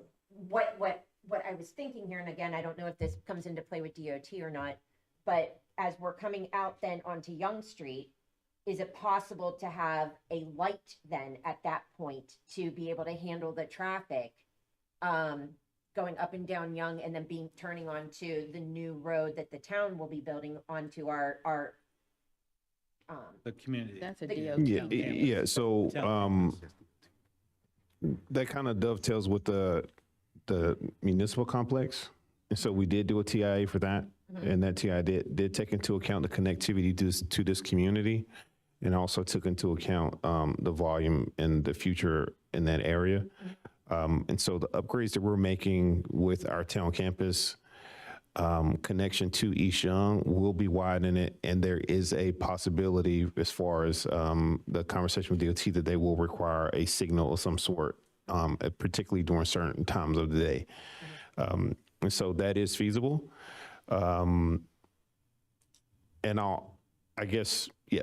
And then I also just echo Mike, in that our community transportation plan is a reflection of prior decisions and sentiments from you all. And so if you all were to say, make that a one-way street where you can turn in, but you can't come out, that is what the community transportation plan will say. And also, in prior iterations of this, there was not a desire to have it to connect to School Street, right? Correct. But the status of properties related to that area has changed, and they're now commercial. And so, but there are things that you all can think about, and we can ideate about from a staff perspective if you want to update or shift, and know that any decision that happens in the midst of this conversation with that will automatically make an amendment to our community transportation plan as well. So I don't want you to think that we have to go have a meeting and do an update of our community transportation plan in this area. If you all decide through this conversation that you want a certain experience to take place on this road, then that will automatically update our community transportation plan to reflect what you all decide to happen in this particular development. And if I could echo Mr. Marsh, if you look, you can see the cul-de-sac towards School Street. That is an easy connection that would help alleviate some of your concerns about the traffic going on to Main Street. It's just, as he mentioned in prior meetings, we were under the understanding, excuse me, that was something that the board did not want to see, was a connection to School Street. So I would just say, by adding that would also help alleviate some of these concerns that you all have. It's an option, but it won't. That's not really an answer to the problem. what Commissioner Burnett is suggesting is, basically bifurcating the two properties and having the residential go out through the connector on the campus into East Young. Again, that's not a great road today either, but depending on No, but what if we'd changes. be able to have a light there to Right, help it would help. mitigate it, because you cannot put a light at the end of Perry onto Main Street. And we can definitely make those updates for you all, if that's what you would like to, if that's the way you would like to amend the comp plan to show for this, we will absolutely do that. Because if it was just, traffic coming in for what could possibly be commercial there on that site, I in my mind anyhow, it's gonna be like a lot less, with the amount of traffic that would be flowing in and out of there, because it would just be commercial, people going to shop or get their coffee or Not whatever. going to work. But that, Not necessarily going to work. precisely. Gotcha. So, but if for safety reasons, there has to still be some kind of access there at the, where the divide is on that road, that could still have an access there for EMS, for police, for fire, especially if there was a problem being able to get into the property, just basically directing the residents to go out via Young Street. And then hopefully, out to the bypass if they're going to work and such. Yeah, I think it's unfortunate we don't have Matt here. I think it is too. It's unfortunate to have something this big and we don't have our transportation person here. So that's unfortunate, number one. And I think Matt would say, the intersection is pretty bad itself up there, the Crossroads intersection. And this whole transportation plan, which is in our transportation plan for that connectivity, this relieves that a little bit of that intersection itself, an intersection. And so that's why it's hard to make these decisions without having a traffic. How would, I don't understand what you're saying, Ronnie, that this plan right here would alleviate some of the traffic at the intersection? Like what we have currently? Yes, it would. Possibly. Yeah, possibly. They have another route to go. Right. Rather than Because go up there and there's- wait in the intersection. Because the town. Oh, I see, you're talking about Yeah. turning onto the new The main, town. the main Okay. intersection up there. No, I understand what you're saying. No, I was thinking at it from the, Because it also connects to Redford Place as well. And so it's the distribution of the traffic, it just spreads it out. And so the plan, when I reviewed it, it should, once everything develops, you'll see kind of like you add more pipes, taking the pressure off. You see the pressure go down as far as some of the peak hours. Because people will just come straight out through our municipal complex and make a right and go to work, and come in, make a left, come through the municipal complex and make a left and go to the apartment. And that'll be it. You'll never see them on Main Street, right? Or they may come and they go down Redford Place and cut through Virginia Water to get to Publix and never go down Main Street, right? We'll see the same thing take effect on the opposite side of Main Street when we build out Granite Falls as well. And so, but right now, it'll be difficult, right? And the media will be difficult. Like if it was really crazy at the intersection, watching people trying to come through and then go up the connector road and try to bypass the intersection and turn out onto Main Street via Perry. Like they would do like a big loop. So that's why I'm saying, like, if there's a way to cut off drive-through traffic right there where the dotted line is going across the road, but still have some sort of emergency vehicle access to be able to get into. I think the purpose of the road is drive-through traffic, to alleviate the traffic off of Main Street. That's the whole purpose of the road. Well, the connector, but what I'm saying is you have all of these extra people now coming out up onto Perry, onto Main. I just see that causing. They do that now. Well, no, but yeah, and then we're adding more into that. Yeah. Well, it depends. It could take traffic off of Perry. And again, this is all of us hypothesizing. Right, not having the education behind us to even really But have the an in-depth study that- conversation here. The data, even though this didn't trip a traffic study, it just because of the limitations of that area and the traffic that we already have, it has to be conducted so that we would understand what this would look like and if it would alleviate anything off of Main Street, or are we just adding to a bottleneck up there on Perry Street? Or on That's- East. Which brings me back to my question, if a business, whatever business is there, would it trigger that other, I don't know how many, 60 trips to So, trigger a TIA? When the general commercial area, if it were approved, were to come in for a site plan, they would have to do their own trip generation analysis like this did overall. If it hit the triggers, it would be required to do one, even at the administrative site plan review part. And whatever the outcomes of that traffic study were to say, they would have to perform those as off-site. All right, Or- let's do this. We've been at this pretty good while. It seems like we do have an issue with the traffic, so we got to answer that, at some point in time. But let's get everything else answered. So what else in your presentation do you have?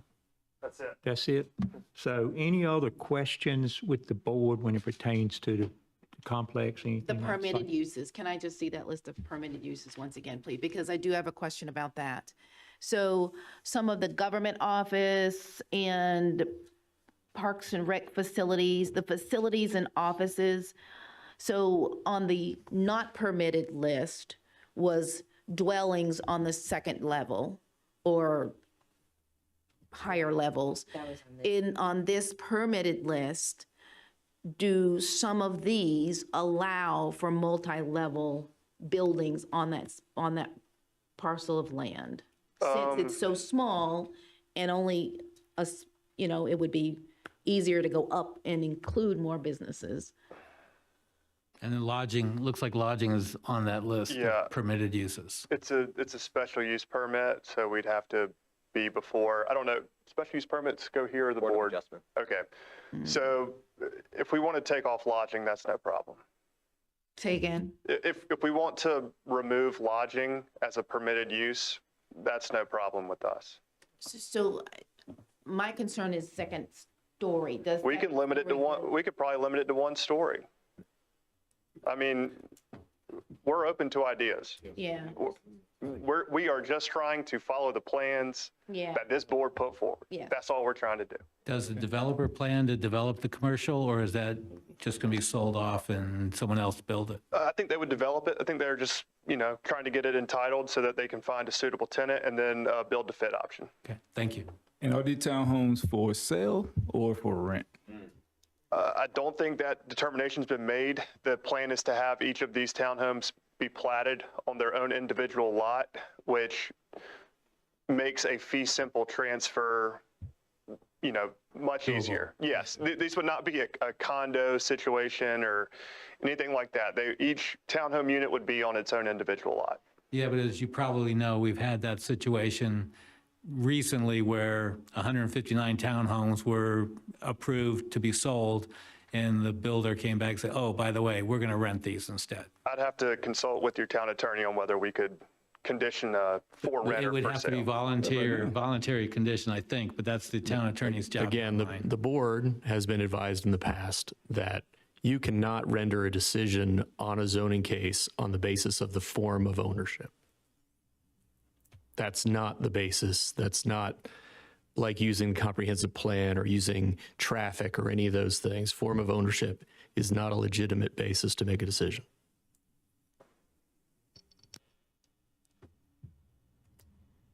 Okay. Other questions for the applicant? Noon, I think you'd be done. Thank you for your patience. Thank you. Thank you. So with that, I will ask, is there anybody here that wants to speak in favor of this proposal? This is your opportunity. You got 3 minutes. I do have Worth Mills. Yeah. You don't want us to come back up, I think. And then there's a William Green. William, come up. You said Stratford Woodway. Kind of introduce yourself. Tell us where you live, and I will take for or against, however you want to do it, or neutral. Sure. So thank you, commissioners, for allowing me to speak. My name is William Green. I live at 753 Strathwood Way in Rolesville, in Carlton Point. My family and I have lived there for almost 6 years now. part of the reasons why we moved to Rolesville was the opportunity and the growth. But we, as of late, have seen some concerns with growth that we see is almost out of control and kind of mirroring what we see in Wake Forest and kind of the things that we wanted to avoid. In particular, the townhomes that actually border our neighborhood. As mentioned, I understand that you can't condition that their use, the approval based on their use, but it was really disappointing to learn that all these townhomes, which take up a massive amount of space, are now all going to be leases. We were hoping that we also understand that in a growing town, we need lots of diverse forms of housing for various different income brackets to make sure that our town is growing and diverse. But we also have some serious concerns about the impact to the infrastructure. As you all know, Main Street's one lane each direction. Being at the at the west end of Main Street, we've seen a lot of growth there. Publix is great, we love it, but there's also a lot more traffic going on there. There have been some changes around Burlington Mills. The realignment has been great as alleviated some of the traffic. My youngest son is a student at Rolesville Middle School. It definitely makes pick up and drop off in the mornings and afternoons a little less hairy, a little less further backed up onto Burlington Mills. But traffic is a real concern.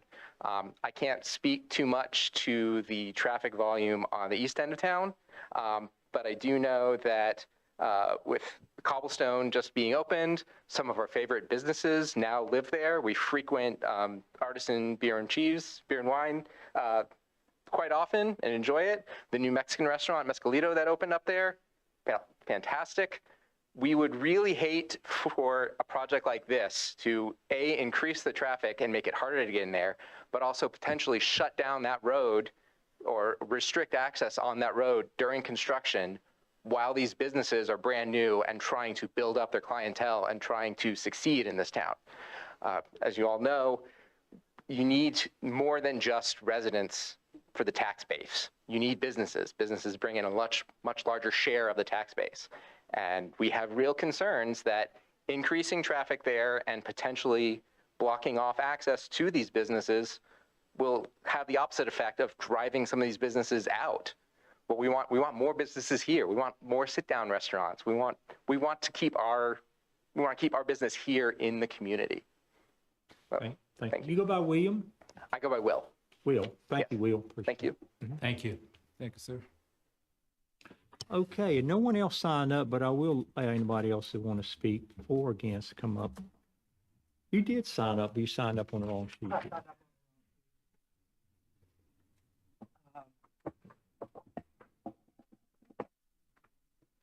I guess this is where, my name is Charles Buchanan. I live in Wall Creek subdivision right across the road.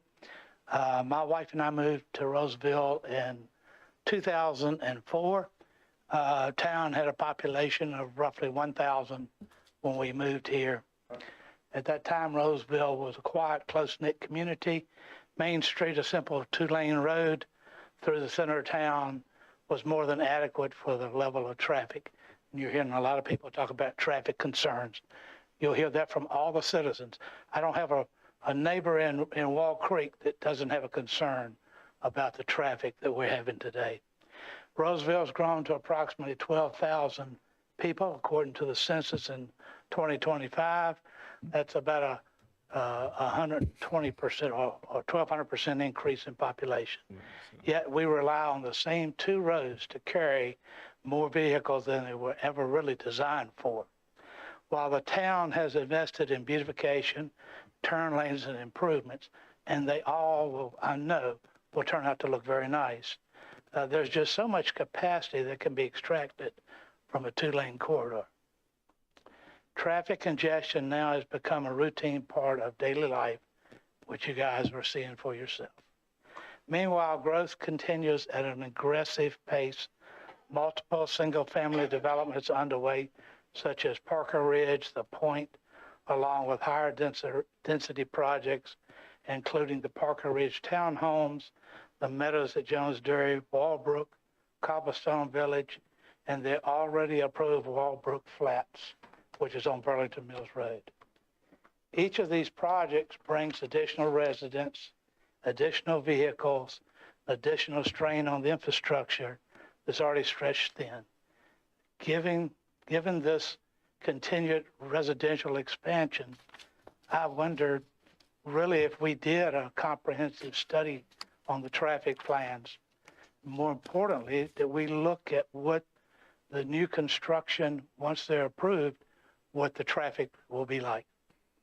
It is insufficient to access traffic based only on today's numbers, when we already know that there are going to be multiple cars and additional residents here in town. We're planning for the future, or simply projects, or are we planning for the future, or simply approving projects as they come? Developers see Rolesville as a desired investment opportunity, and understandably so. This is a great town with tremendous appeal, but once these projects are complete, they're not here anymore. They're not the ones that have to live with the traffic issues. They're not the ones that have to live with the infrastructure. The responsibility rests here. It rests with you, our town commissioners. Growth is not inherently negative, and unmanaged growth risks eroding the very quality of life that makes Rolesville special. Do not allow the excitement of rapid development to overshadow the need for intentional, controlled infrastructure first plan. Our roads, our service, our community liability must keep pace with the growth being approved, not lagging years behind. Thank you. Okay. Appreciate that. Thank you. sir. Thank you. Okay, anybody else want to speak? All right, I think, board, we got a couple options. I'm gonna allow you guys to decide what you want to do. It sounds like you got unanswered questions on transportation. One option is we can close the public hearing, discuss it, and vote on it as is, or we can continue it and allow Matt to come and speak. If you've got questions for an engineer that you think would make a difference in your decisions. If you don't think it'll make a difference in your decisions, I would say let's close it and vote on it. But it's up to you guys. So what's the pleasure of the board on this? Dave, any additional wisdom from where we at right now? No, other than if you were to take action this evening, you will want to give some attention to your statements of consistency and reasonableness, as it does not sound like the application is inconsistent with our comprehensive plan. So you would be acting in a contrary way, and that will need to be justified.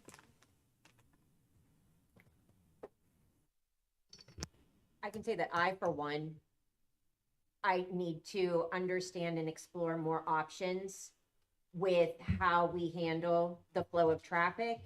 Is having that connector street, like April said, will that definitely, you can't say anything definitely, but will it likely ease the traffic on Main Street and East Young, or are we going to be bottlenecking ourselves again in an area? So I, for one, and it's not about the density, you could have 3 houses there, but it's more about the flow of traffic, and that is for myself. I don't feel comfortable going forward with the plan without having that knowledge and that information given by, our traffic experts.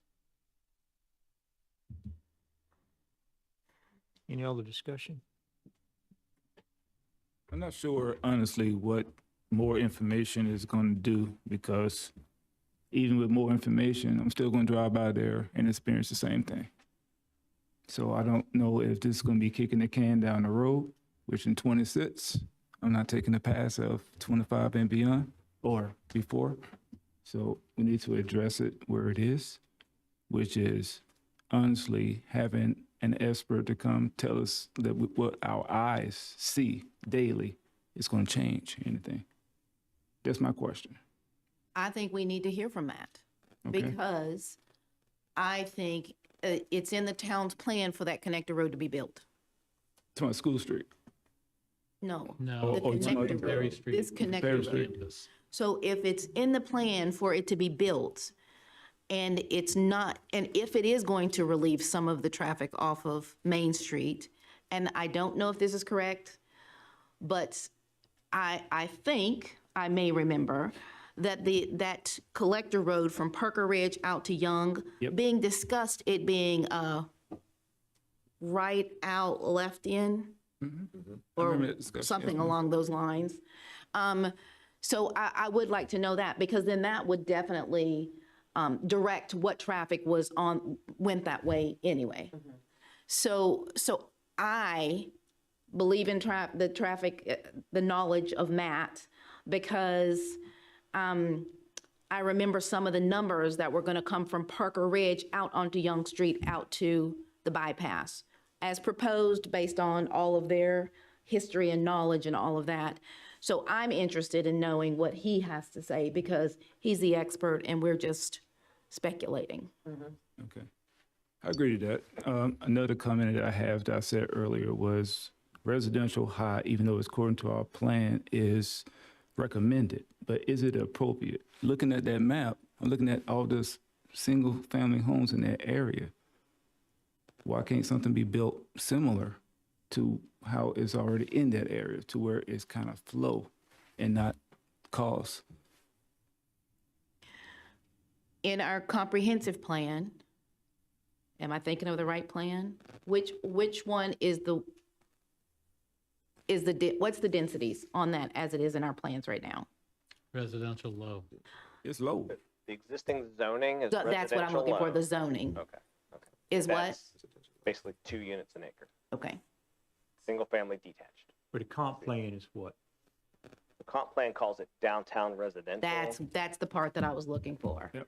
And that's different. It doesn't necessarily espouse a density and a hard number. It more espouses the mix of land uses.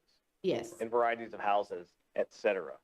The zoning district that the applicant's chosen, it too has a boundary in hard numbers between 6 and 9 dwelling units, is the permitted density.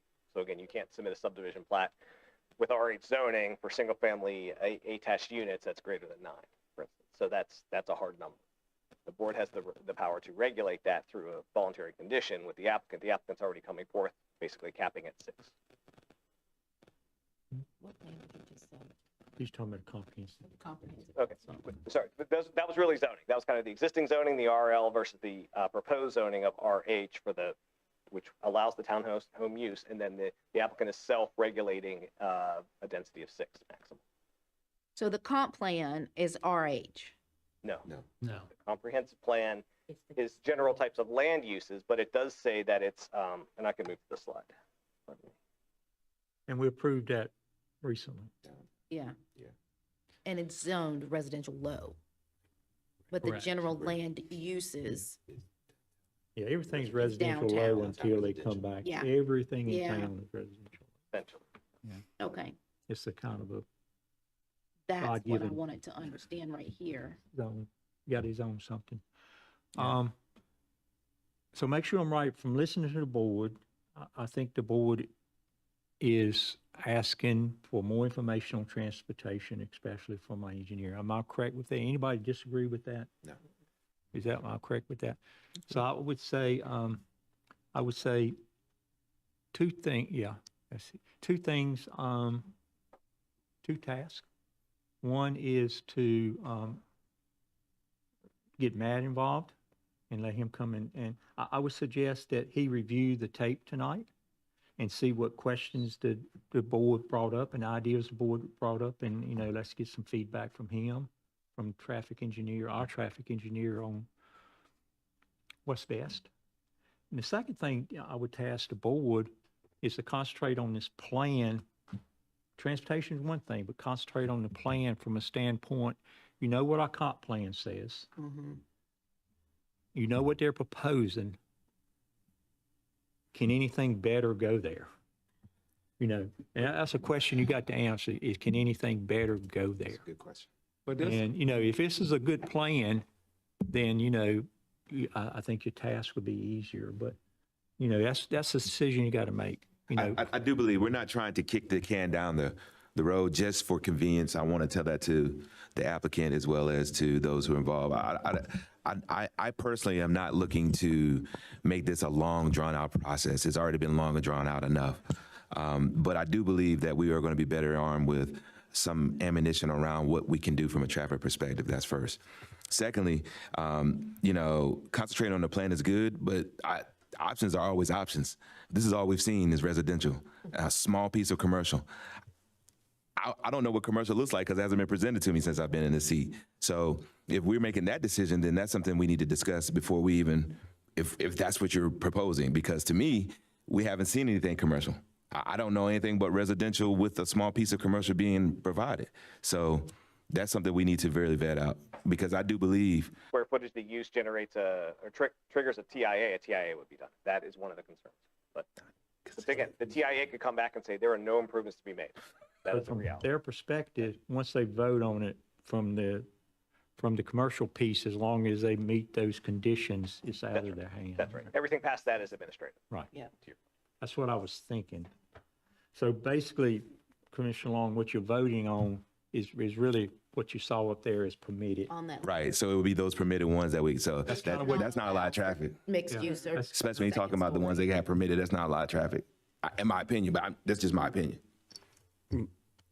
So let's keep in mind, you're looking at a 1 acre site for commercial. Correct. It wouldn't be a lot of anything. Correct. It would otherwise be 1 or 2 houses. So 1 or 2 houses is less traffic than 1 coffee lodge. And So that's commercial tends to be more traffic, not Correct. less traffic. Correct. Per acre. Correct. And so when you mention like a Lafayette Village, something of that nature on this same footprint would be exponentially more traffic. And so Also, exponential need. Rush hour traffic. yeah, and so restricting the amount of commercial is a good thing in this case. But I just wanted the particular sentiment on maybe more commercial would help. That would not, given the concern. And I just wanted to clear that one up. It wouldn't, but to what Lenwood is saying, and I agree with you, is that, you know, because we keep hearing this over and over and over about how we're already so dense with residential that there's not a lot to do here. And we don't have a lot of land in Rolesville. I mean, we're the smallest municipality in Wake County. So, and I just, and again, I don't know where the legalities of it are. I have the same. The board is not under any obligation to change the law of Rolesville from one zoning district to another. It is obligated to take actions that are reasonable Yes. at all times, not arbitrary and capricious. So the way we test for that is by forcing the board, when it does make a decision, pro or con, to explain whether it's consistent or inconsistent with the comprehensive plan. The comprehensive plan is a requirement for the town, and it is a requirement that the town show the world that we have a plan. That's where we may be running into trouble. That is, we just adopted a brand new plan that says this. And it was y'all. And the applicant brought that forward. And we said, where'd this plan come from? Which is difficult to reconcile. So the comp plan can be amended at any time. And I was going to have this in my attorney report. If the policies and plans that the town has are not what the board wants, the board is the only entity that can change them. That is the job. Any other questions from the board? Because I'm gonna, like I said, I know of 2 options. Either we can close the public hearing and take a vote. Do you feel comfortable doing that? Or we can move on with maybe what we talked about, getting Matt involved, and I'll continue the public hearing. What's the What's the flavor of the board at this point in time? I entertain a motion. Now, you have to have a date though, right? If we continue, we have to have a date. To avoid having to re-advertise, you would, I assume, I'll check with staff over on my left, you would want to continue this to your next regular meeting, that is the February meeting. If that's enough time for, obviously, we don't know what the availability is of the traffic engineer. So if he were not available that evening, you'd be stuck continuing again. Continuing again. Yep. So what's the thought of the board? I'll entertain a motion from, well, I don't have to entertain a motion. I need somebody to make a motion if they want to proceed with a vote. Just let me know. I'm with Dave. I want to definitely explore changing it. Because I do agree with everything that I'm hearing. But also, I'm just looking at that piece of land for exactly what it is. And did they meet? Yeah. But when you look at that piece of land and that area, I just cannot see how that, visually looking at it, makes sense. I personally need to hear from Matt. Yeah. So I think if we could just continue this to the February meeting and have Matt come, I don't know if he would come at our next meeting in 2 weeks or at the following meeting, just so he could give us an idea of the alleviation off of Main Street that this connector street that we have said that we wanted would make, then I think that I would like to hear from him. A motion could be made to continue it for 2 weeks. You'll be at your work session, and he will either be here with information or you will continue again. That gives you 2 bites of the apple in 1 month. Okay. Okay, so I'd like to continue it to August, August, January 20th, to hear from our traffic engineer. Everybody bring your questions so we can do it, have them answered and move forward. I second the motion. Did you make the motion? Is that what I She read? did. She did. Okay, then I second that. Okay, got a motion second. Any further discussion on the motion? No, sir. Not hearing. All in favor say aye. Aye. Any opposed? No opposed? Ayes sound like the ayes have it. Ayes do have it.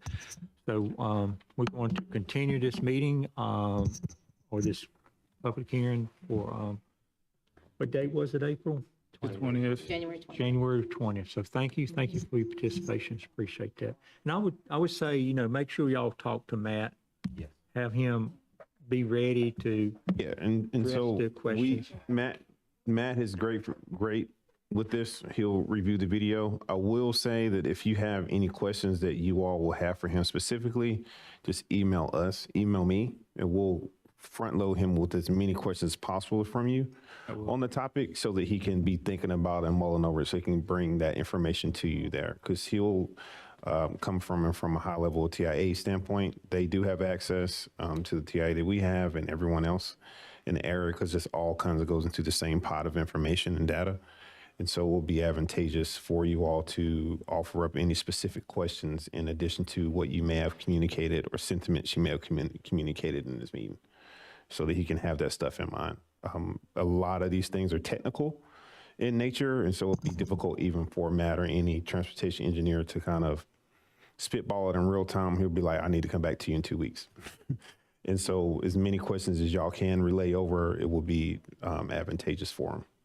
Matt, actually, just because I think you mentioned that they did a traffic study based upon the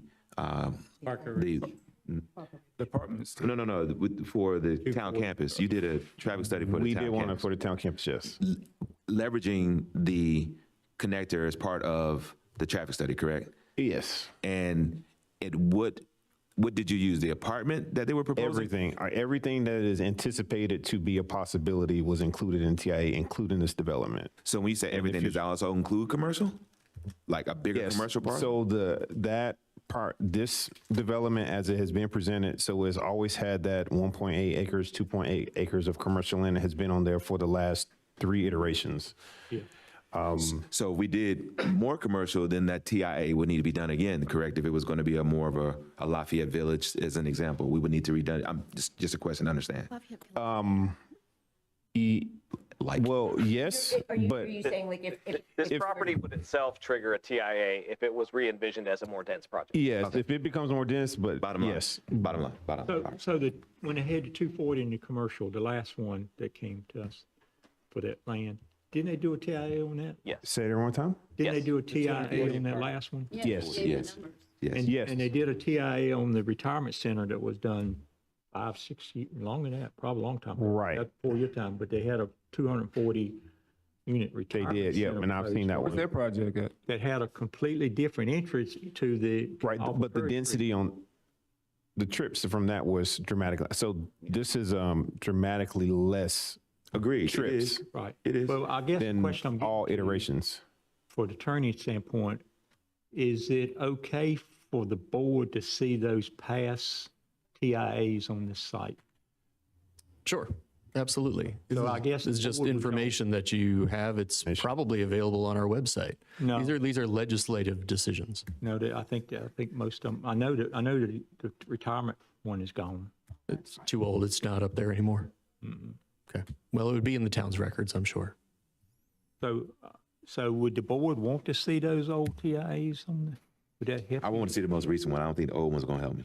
Well, the population's grown so much that those are obsolete as well. But they did. She they read the old one. They do. The And so we biggest have thing- that. The biggest that thing I 240. take away from a TIA, Yes, which they is, show what the that's why they state decreased. recommends for turn lanes. They show what the state recommends for signals and all that kind Well, of. I mean, if that information is there, I would be very much interested in seeing if they have That's on what some. we got with Parker Ridge. Yeah, I would be interested in seeing that for sure, because I don't, that's more visibility, so yeah. Yeah. Yeah, more understanding, more data. So yeah, yes, if that's possible, I would like to see that. Anything that would highlight flow, access as well as stoplights, those things are very important, especially if it was mentioned before. Okay, thank you. Okay. Yeah. Appreciate that. Oh, you had that one slide on the comprehensive plan. Yes. Would Good you to see that just again? email me that, please? Oh, sure. Okay. If you don't mind, just that one slide. All right. Thank you. I'd also, just to kind of help, because this, for me to, I guess from a standpoint of continuing to facilitate the conversation and to give you more things to think about, when it comes to traffic, a separate thing for you all to think about, because what I'm hearing is there's a value proposition to the traffic, potentially. And so, and I heard a sentiment that differed from the past, this is the 4th iteration on here, in which traffic connected to residential is different from traffic connected to commercial as far as a value proposition. And so I would ask that you all think about that too, so that it'll go into not just this, but all the vision we cast when it comes to our comprehensive plan. And so to drill it down to be more specific, because all y'all looking at me like, what does I mean by that? A Lafayette Village produces way more traffic, but if you think the value of that when it comes to our economic landscape is worth it, then there's something you all need to think about. But the sentiment with traffic related to residential is generally trends in the opposite direction as traffic related to connected to commercial, from what I'm hearing you. And so when it comes to the question of that and just a kind of philosophical perspective, I'd encourage you all to think about that. So that'd be something that Matt can think about, but then also as they come back and they look at another iteration of what it looks like if making less residential and put more commercial, it might end up being more trips, but you might say it's the value may be there. But I'm not asking you to make a decision, but I'm just asking you to think with regards to that, because I heard 2 different sentiments expressed. And so from a staff perspective, that'll help us kind of be able to engage and make sure they come back with something and answer their questions, because they do ask questions like that to us. Part of the value perspective or proposition is timing. I mean, residential, we're looking at, rush hour. And commercial may or may not be rush hour. And it may have a value proposition because of the difference in the timing of that traffic flow. Yeah, it depends. I mean, coffee shops is rush hour. Well, yeah, but it's not adding. If a store opens at 10 o'clock, Anyway. Yeah, that's right. I mean, you know, like closes at 5, then traffic is before 10 and then after 5. downtown's open at And 11. so, yep. So it is a big And I difference. know it's, you know, everybody that, so many people that you talk to, the biggest issue is that we need more business, We do. you know, in the area. And but again, that puts us into that sticky situation that even though we want commercial. We're going to have traffic regardless. Like, we just need to own that. Like, with this, it is what it is with that. We can't keep making that an issue, which is why when we had this come before us 2 years ago, when I first got on the board, I asked the question before we left, what are we going to put here? Because traffic is not going anywhere.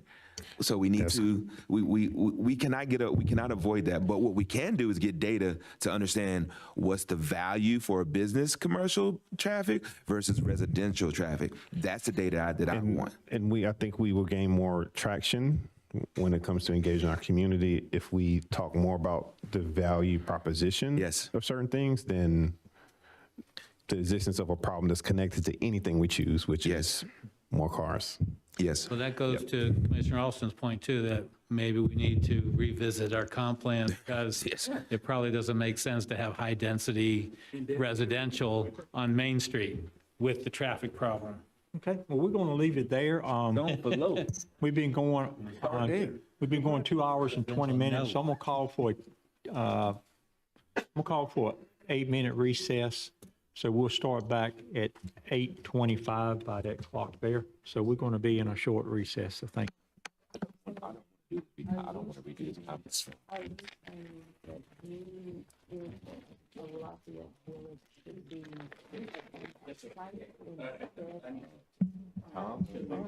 I've been thought that should have been.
Okay, we are about to resume out of recess here. Just want to finish up with a few items we have on the agenda, a couple of new business items.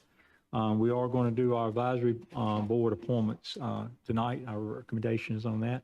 And kind of how we've been doing this for quite a few years now. We posted. I think the clerk posted maybe September, October timeframe. So we posted for about 60 to 90 days. And we get applicants for these boards.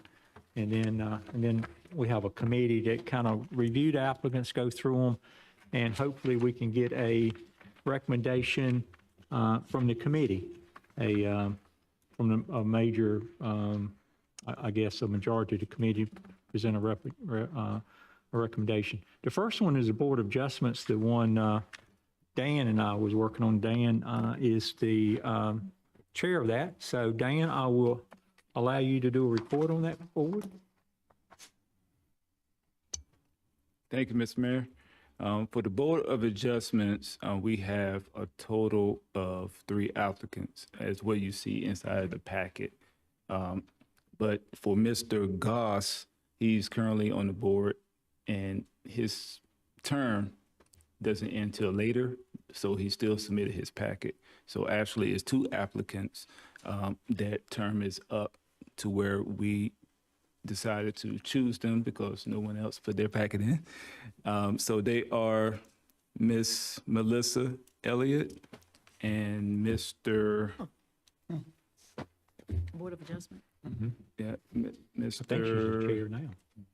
Trying to get his name. Bear with me. Jeff.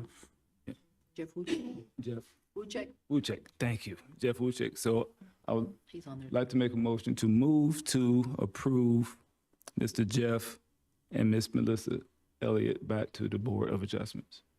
Okay. I served on the committee. I agree with that. Those two people. Actually, it was a little complicated for us this time, I think, Christina and myself, because we had that thing we had to address about a month ago where we had the expirees. I think Commissioner Sutton didn't quite make the date that the team expired. And y'all may remember we fixed that last month. So that made one of them is not really have to put in application, but It's Mr. Goss. it did. So, and this board doesn't meet real often. So, I don't even know if they met maybe once the whole year. No, sir. For the year of 2025, they did not meet. I was trying to find some of their meetings so I can attend. Yeah. I didn't see anything. So these guys are eligible for another term, and I talked to them both, and I think they are willing and saves on training too. So one of the things, and I'm not sure why, I'll put a plug in. I'm not sure why more people don't put in for the Board of Adjustments. They put in for the Planning Board, but they don't put in the Board of Adjustments. And really, the Board of Adjustments has more power than the Planning Board. Planning Board is recommendation board. The Board of Adjustments make a decision. We can't even overturn it on the town board. They have much more decision-making power, but they don't meet too often, and they don't have a lot of decisions that they have to make, so it's not a very active board. Can you give me an example of something that like they would vote on? Or you know what I mean? Like something that they would. The Board of Adjustment handles variances from the language of the LDO on an application. They handle special use permits, and they handle appeals of staff determinations. In other communities, that will trigger that'll trigger quite a bit of activity. I don't know the exact reason why we don't get more of those, but I'm going to give at least some of the credit to the planning staff for working with applicants to find ways to get where they need to go without either an appeal or a variance.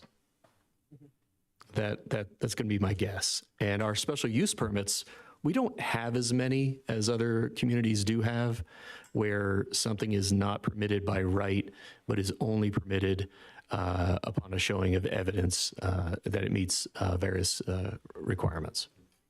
Thank you. Yeah, Sure. just to expand on that a little bit, it is a legal procedure, so they have to make a decision based on the law, and it's the duty of the requesting applicant. I believe they have to show hardship because we developed the ordinance, what we want.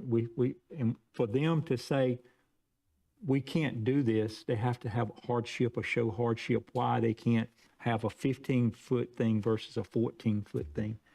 So, they can show It's hardship difficult. on It's that. difficult to achieve. Usually, where we've had variances in Rolesville, it has been because the lot or the lot shape, the lot topography, something that is, because it can't be something that's related to something they did. They can't create their own hardship. So it has to be something that is not their fault, but if the ordinance were applied to them as it would be applied to anywhere else, it would create an injustice that would just be unfair. Thank you. So anybody in the audience or listening, it's a good board to serve on, so I hope we get, in the future more applicants. So I can't second the motion, but I will ask the board if they want to second Dan's motion. Oh, I'll second it. Okay? Thank you. Good people, great choice. I have a motion and a second. Is there any further discussion? Not hearing any. All in favor say aye. Aye. Any opposed? Ayes have it. And we have approved that one. The next one is the planning board, or the board of planning board. And Commissioner Long is the chair of that board. Commissioner Long, you prepared for a report? I am, Mr. Mayor, and thank you. As a background, the town received a total of 9 applicants for the 3 upcoming in-town vacancy positions on the planning board. This included 1 application from an incumbent member residing within town limits who has confirmed continued interest, and then 7 applications from new candidates within town limits, and 1 application from a non-qualifying applicant. Interviews were conducted by myself and Commissioner Paul, and we were prepared tonight to recommend to the town board 3 candidates to fill the vacancies with terms effective 2026, January 6th of 2026.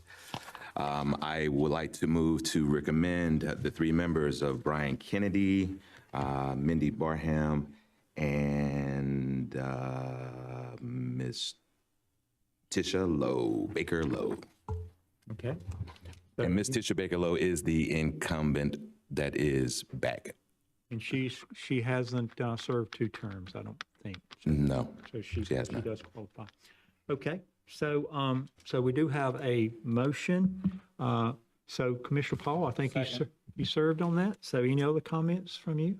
Okay, so we have a motion and we have a second. Is there any further discussion? Not hearing any. All in favor say aye. Aye. Any opposed? Not hearing. The motion carried. So thank you for that. We do get a lot of candidates for the planning board, and the word itself makes it thinks it's more than kind of what it is. So I'm not really sure. I'm not really sure. Board of I'm not really sure recommendation. why more people want to be on the, how do we get 9 candidates on the planning board and only 2 applicants for the Board of Adjustments? I think we need to communicate that a little bit better, to have a little better balance between, the candidates, because. It's all about the sale of the position there, Ronnie. Yeah. That's probably right. I think y'all was laughing about the name planning board. I think that's the key. Next board is the Parks and Recreation Board. I think Commissioner Sneed is the chair of that. So are you prepared for a report? That I am. So the town received 2 applicants for the upcoming vacancies for the Parks and Recreation Board, both within the town limits. 1 application was submitted by an incumbent member whose interest in continuing to serve has been confirmed, and the second was submitted by a new in-town applicant. Interviews were conducted by myself and Commissioner Burnett, and following this process, we would like to recommend that Ryan Paul, he is one of the new members, newer members in town. I believe he said he's lived here for 9 years. And then the incumbent, Judith,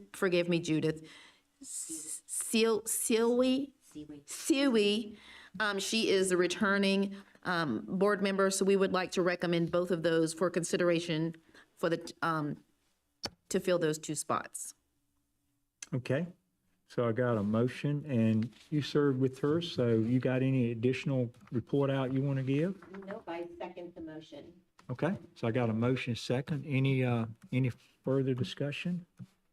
Not hearing any. All in favor say aye. Any opposed? Sounds like the ayes have it. Ayes do have it. So the motion is approved. And the last one we have is the tree board, which is a subcommittee for the Planning, Parks and Recreation Board. And I think the liaison to the Parks and Recreation Board is going to give a report out on that. It's a little bit different because it goes through staff and the planning board. So for this one, the town received 2 applications for the 2 vacancies of the tree board reserved for the residents of the ETJ, the extraterrestrial jurisdiction of Rolesville. Both applications received were from those people who live in the ETJ. So staff conducted these interviews for these vacant positions and presented the results to the Parks and Recreation Board at the November 25 meeting. The Parks and Rec Board has recommended that these vacancies be filled with the 2 applicants. And those are Angela Von Cannon and Brandy Schultz. Both are new and are not incumbents. And it is recommended that they be considered for the tree board as the 2 new appointments. And you make that as a recommendation? I do recommend that, yes, sir. As a motion, I guess. Make it as a motion. I make it as a motion Do I have that a we second? bring those 2. Nice second. So we got a motion second. What I would say is you guys reviewed the package. You saw the applications for the 2. It is handled a little bit different. It goes through staff. It goes through the Parks and Rec Board, but it's your responsibility to put them on the board if you so desire. So with that, I will call for a vote. All in favor say aye. Aye. Any opposed? Sound like that does have it. The motion approved. Thank you. Thank you guys for working through that for the last 30 days through Christmas time and holidays. Makes it a little bit difficult. The election years is always more difficult than the off-election year. So next year, being it's off-election, and we don't have to worry about, going through the election of candidates, then I think we can do a little better job of having interviews earlier and get our applications closed. So we'll kind of hopefully move that up a little bit next year. Election years is always tough to get it in because you got to do it in December. Okay, so with that, legislative hearing TA 2508, which is Land Development Ordinance Section 5.1, which is hospital use. I think I see you up at the podium. Mike, you ready to run with this one? Yes, sir. 11B is a applicant-initiated text amendment to the Land Development Ordinance, specifically to Section 5.1 regarding the hospital zoning use. The applicant for this is represented by Toby Coleman of Smith Anderson. The real background is this is really being brought forth by the Wake Med Group. The request is to modify LDO Table 5.1 in the permitted principal use table and add a new subsection which will be enumerated as 5.1.5.C. This would eliminate the special use permit process if and when a hospital use was approved by the Board of Commissioners through the rezoning process of a conditional rezoning. So basically the ask is to allow the board to make one decision on allowing hospital on a particular site rather than enabling it or permitting it as a permitted use, and then at a later date the same applicant would have to come back through the special use permit process, which, as we noted earlier in this meeting, goes to the Board of Adjustment, not the Board of Commissioners, for an evidentiary hearing. So the applicant here would simply like to streamline that and allow the Board of Commissioners to be the ultimate decider on whether a hospital use would be permitted through a conditional zoning on a particular property. The consideration of this is, what if a property has base zoning that allows a hospital use? Well, the SUP would still apply as a requirement there. But if the hospital use was already permitted through a conditional zoning, it would just alleviate that particular landowner applicant to have to go through the special use permit process also. As noted in italics there, again, the purpose of a special use permit is to allow use to be vetted to make sure that its location, design, operation, et cetera, is mitigating its impacts regarding public health and safety and those sorts of things. Not that those things aren't part of the consideration of a legislative decision of the board when changing zoning and allowing, particular uses. This is what the literal text amendment would look like in the LDO, adding that P there and /S. And again, it would say for hospital use, 5, a hospital use may be permitted by right as a condition of a conditional zoning district. So that's where the P would come into play. But again, if there was a property out there that had already had, ultimate zoning for, let's say, general commercial, and a hospital was in that permitted use list, it actually would be an S, and that property owner would have to go through the special use permit process and get that approved through the Board of Adjustment. So it doesn't give any existing property owners out there an extra benefit. This is only when someone comes through and gets a conditional zoning approval by the board for a hospital use specifically. Rolesville Comprehensive Plan, consistency on this matter, again, looks at challenges and opportunities related to things like transportation, economic development, land use, and housing. This would facilitate the development of hospital use, which would directly support economic development initiatives of the town as a non-residential component. And again, this would also particularly help the tax base, balancing that tax, the residential versus the non-residential.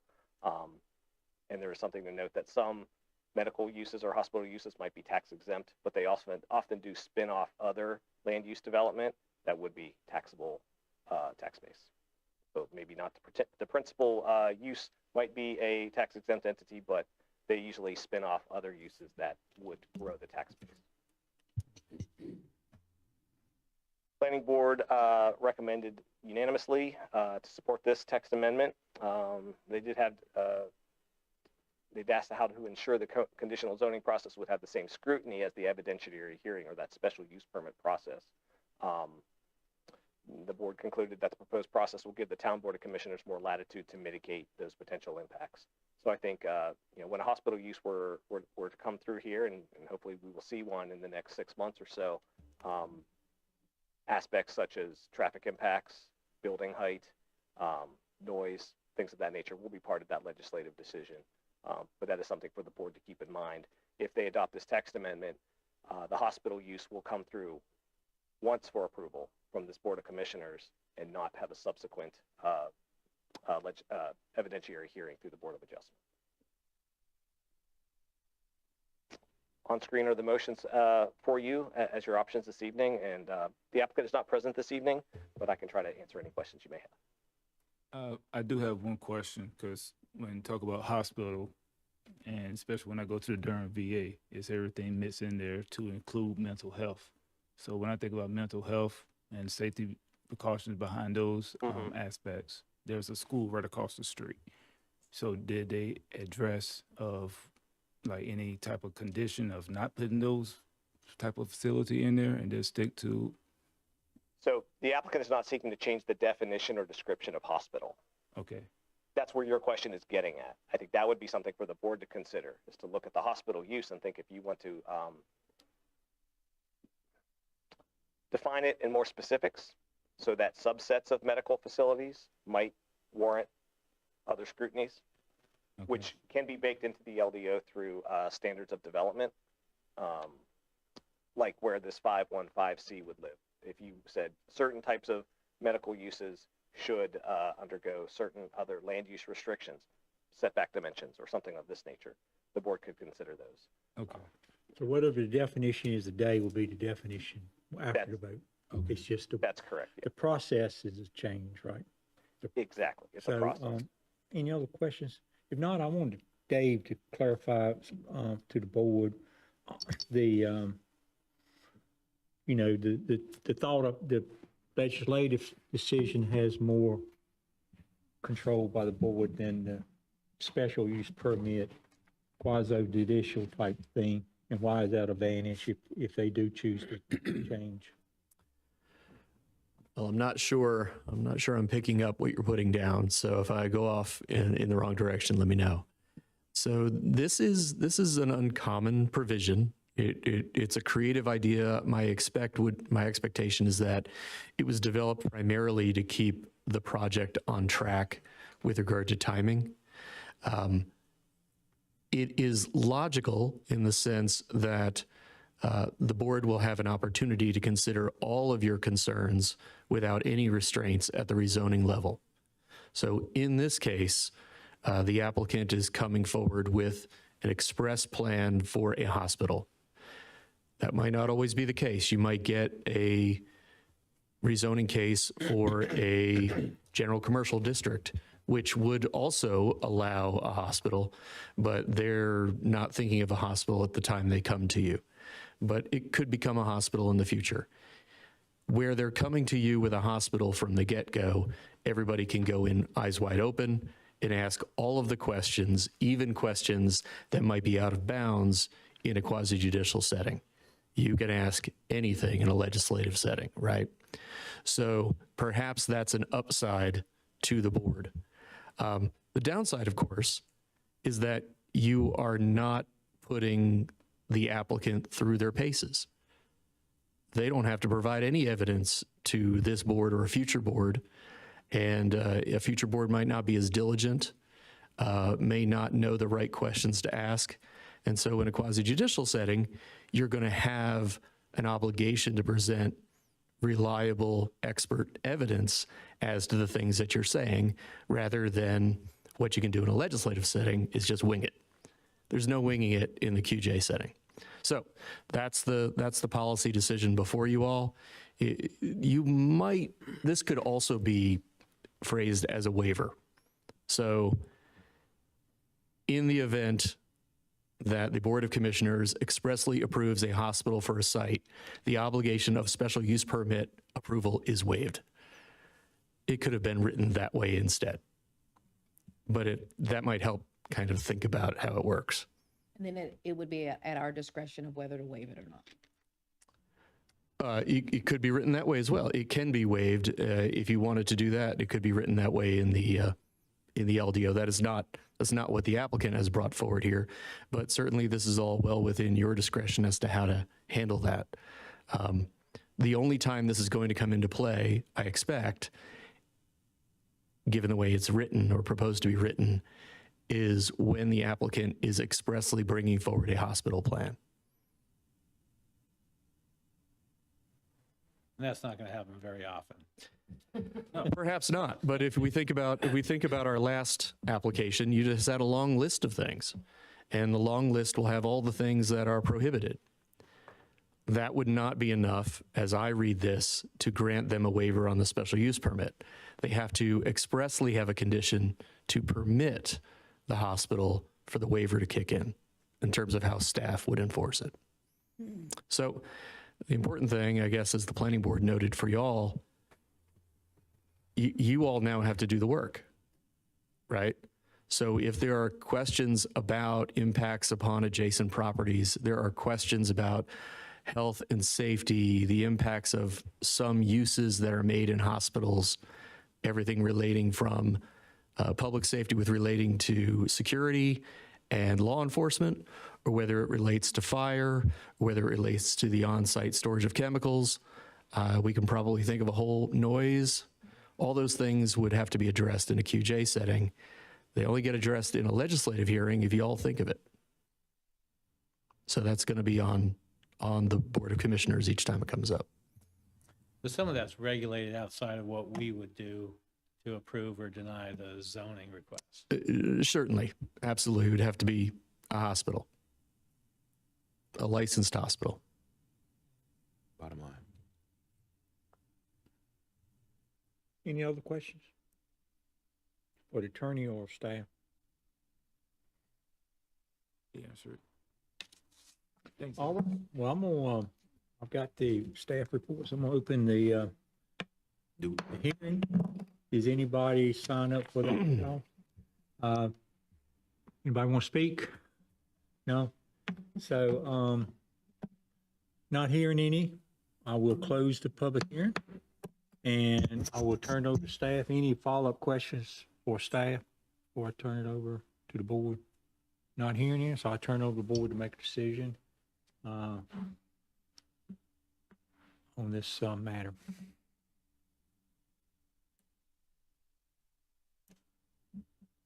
I make a motion to approve TA 25-08 LDO text amendments, Table 5.1, permitted principal use table on Section 51.5C for hospital use because it is consistent with the comprehensive plan. Second, sir. Okay, got a motion second.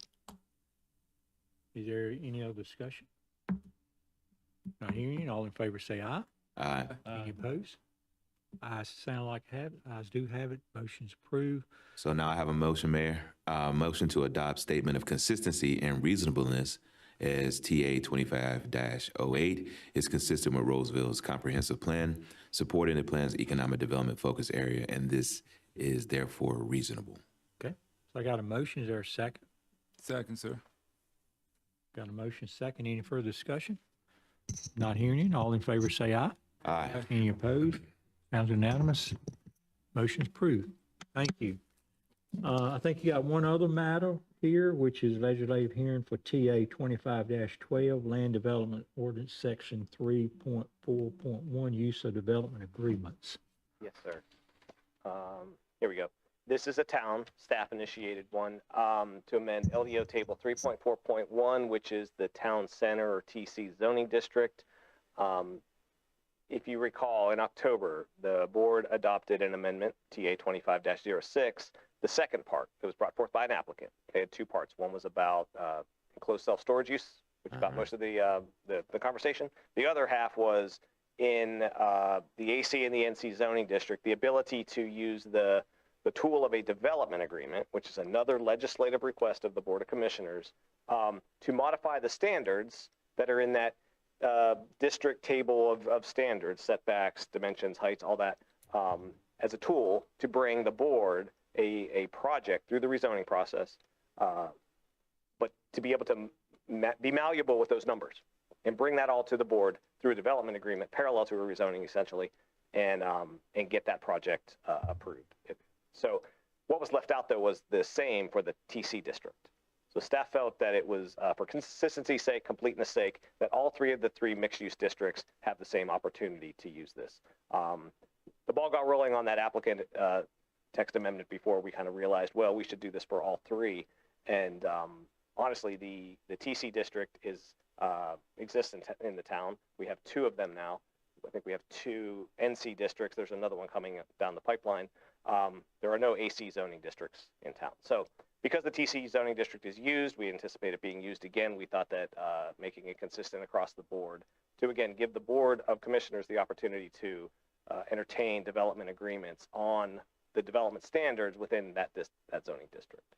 So this is kind of a cleanup from staff's perspective, kind of should have been in the original ask.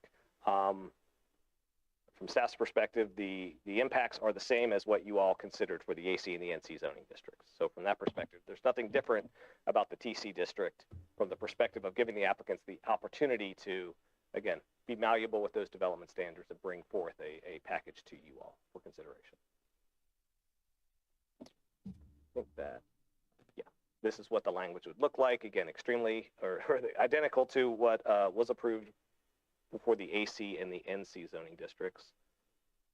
Again, some support here from the comprehensive plan.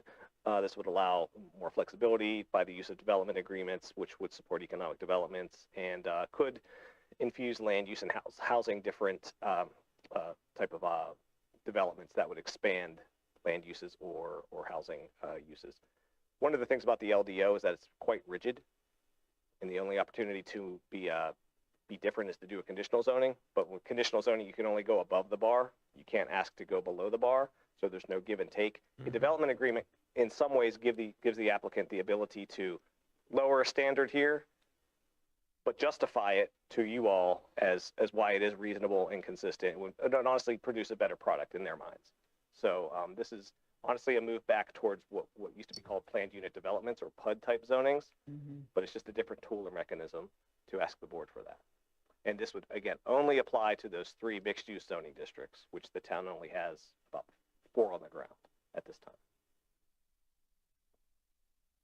And they all come through legislative rezoning. So again, there's no by right mixed-use district out there to have any concerns about. Michael, could a development agreement be used to be more restrictive as to applied to a piece of property. Whereas, on a zoning, we can't be more restrictive on the zoning, but could we on a development agreement to a particular piece of property? So the scope of the development agreement is only what is in table 3.4.1 or 3.4. The zoning district. So it's things like dimensions of lots or setbacks for buildings. Okay. It includes height. It does include things like density when there's when the zoning district allows residential, which TC and NC do. I'm just trying to think of some of the other standards. It's really all the numerical standards for developing in those districts. That's what would be at the option of the applicant to change. And yes, this would allow them to go below, meaning take a 20-foot standard and go 15-foot. So it'd be more beneficial to the developer. Yes. So very quickly, that's what's before you today with regard to developments, but development agreements are a broader tool than that under the general statutes. So a development agreement was originally developed by the General Assembly to allow for vesting for long periods of time on big projects so that no future action of the town, administrative, legislative or otherwise, any changes in our policies, any changes to our laws would affect that approved project that's under the development agreement. That was the original idea. It would lock in all the rules on the day it got approved. And as you might imagine, elected officials said, well, I don't know if I want to do that. So the give and take on the development agreement is that the applicant is typically on a big project bringing forward benefits. The town is bringing forward benefits. So big development agreements that you might see on a new entertainment and sports arena, right? The town pledges to bring utilities there. The applicant pledges to improve all the roads around it on a schedule that's all contained within the development agreement. That's the trade-off. Of course, anything else can go in the development agreement as well, but that wasn't its original intent. Here, we're creating a spot for this idea that's been proposed by an applicant to allow the development agreement to be the tool to vary what would normally be the requirements. In this case, allowing them to go down, but of course, the development agreement could also be like a general zoning condition and require things to go up. But normally we don't allow down. You'd be allowed under this ordinance to go down as to those numerical items in those three planned districts. And that's a long answer, but development agreements, there's the language in the statute says no provision in a development agreement can violate existing law. So you have to write this into your LDO in order to allow the requirement to go down. Otherwise, you're stuck at base or up. So, correct me if I'm mixing things up here. But we're not allowed to go up because if we go up, that changes. What am I talking about? What am I talking about? You're talking Or restricted Talking about the zoning? So that's the new no down zoning. Yes. So you can't take away someone's right that they already have. That's never going to be the case in a development agreement because they want something they don't already have. Yeah, I was thinking we've used development agreement as a trade-off there. Correct. They may want something and we may want them to do underground utilities or something, Correct. right? Yep. We trade off some fees sometimes for underground utilities and stuff like that. So we don't have the authority to trade off fees except in the context of our impact fees in terms of fee and we need to talk about fee and lieu. But that has happened in the past.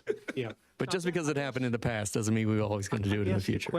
The question I was having is, and you may have answered this and I didn't really connect the dots, is what brought this to service? I mean, you said staff requested. What caused the staff to one day say we need to bring this to surface to do this? So help understand what drove it. So several months ago, the text amendment that was brought forth here, it had the enclosed cell storage as part A. Then again, that was an applicant initiated. The applicants want to change the ability to use the development agreement from what it's currently written. It's currently written as only being allowed to be used in a very small area of each of those districts, to only change a few standards. They wanted to expand the ability, so that it was them who asked. Staff saw no problem with that because it still puts the board in the full control, and it could produce better projects. That's the carrot. It could produce better projects, and staff will review them first, and then the board can make that ultimate decision. And it goes back to that, you want to go this way on one thing? Well, then maybe we think you should go this way on the other. If they propose that, then the board can be happy with what they're receiving. This one before us tonight is just a cleanup about the TC district because it wasn't included in that applicant-initiated one. It was really an omission. So if the board felt that the other text amendment brought forth by a developer for their future use, because that's what all text amendments that have come from the development side are about their future use, was appropriate, then staff's position is this one should be appropriate too. It's just doing it for all three of these, so all three of those mixed-use zoning districts or the planned districts, as the attorney said, are on the same keel. This is a technical change tonight. So the development agreement, I think this goes to your point, Commissioner Sneed, is the developer's going to come in and try to get more lax standards, and that gives us the opportunity to balance the scales by asking for something else that we wouldn't have gotten otherwise. If they want it approved, I would surely think that's going to be in their proposal. Kind of like a negotiation tool a little bit. It is, but it's to soften whatever requirements they have, and then we can do like underground utilities or paving a road or something to correspond with that. But yes.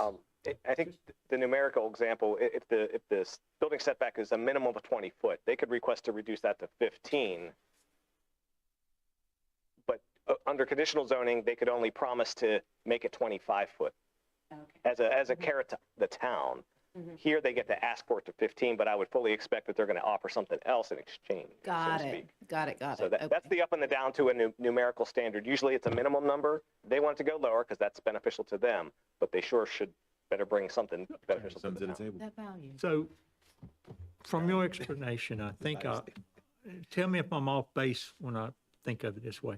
I know Commissioner Austin has always said most text amendments favors the developer, and they come in, they want a text amendment to help them get their project done. Yeah. But I'm hearing from this particular one is not that case. It's a past one that came in that the staff feels like it benefits the staff rather than the developer in the future, that more beneficial to both, I guess. Is that, it's not driven by a certain project that's coming in. No, this is a technical cleanup. Had staff maybe been just thinking more clearly, hey, applicant, because they only ask for the AC and the NC. We can make comments and we could say, why don't you make it for all three? And they could say, no, I'm just going to ask for the two. And so that's how it came to before you. This is the staff going, let's clean it up and make the same rule for all three of these mixed-use zoning districts. Creating efficiency. Correct. So again, if the board felt that this was a good tool for the other two districts, why not consider it for the third district as well? Okay, sounds good. That's Any questions? If not, I'm going to see what the public thinks about it. So I open the public hearing. Does anybody want to speak on this matter? Not hearing any. I will close the public hearing and board. Any closing questions for? I think the attorney has, a skin in this game a little bit too. So any questions for the attorney or the staff director on this? You'll likely only see these in bigger projects, multi-phased, master planned, the sort of things that we tend to see in an AC or a TC district. That's where you're going to see this because it is more work. We just had another text change where they said, hey, could you waive the special use permit process? This one is saying, hey, would you let me add a process? So it's going to require a project of a certain size to want to venture into a whole separate agreement that has to be drafted that sets forward things like how long you're going to be vested. You need to set forth your phasing, how long till you achieve various thresholds, milestones. Normally on a zoning case, you don't see that. Right. we have sunset, you could put sunset clauses and all kinds of stuff. Correct. You can work out pretty much anything you like with regard to the development agreement. The development agreement would burn off, and what would be left would be the conditional zoning case. Okay, so what's the consideration board on this particular one? I'll make a motion to approve TA-25-12 Land Development Ordinance text amendments to Table 3.4.1 to modify options for development agreements in the Town Center TC zoning district because it is consistent with the comprehensive plan. Second. Okay, got a motion second. Any further discussion? Not hearing it. All in favor say aye. Aye. Any opposed? Sounds like the ayes have it. Ayes do have it unanimously. Thank you. Second motion. Mr. Mayor, if you don't mind, I'd like to bring a second motion. Motion to adopt a statement of consistency and reasonableness as TA-25-12 is consistent with Rolesville's comprehensive plan, supporting the plan's economic development and land and use and housing focus areas, and this is therefore reasonable. Second. Got a motion second. Any further discussion? Not hearing it. All in favor say aye. Aye. Any opposed? Ayes have it. Motion approved. Thank you. Thank you, board. Okay, that really finishes most of the business up for the night, the technical thing. Thank you, Mike. Appreciate all your work and stuff. And not too late, so we got a couple of things we're going to finish up with. Maybe the town attorney.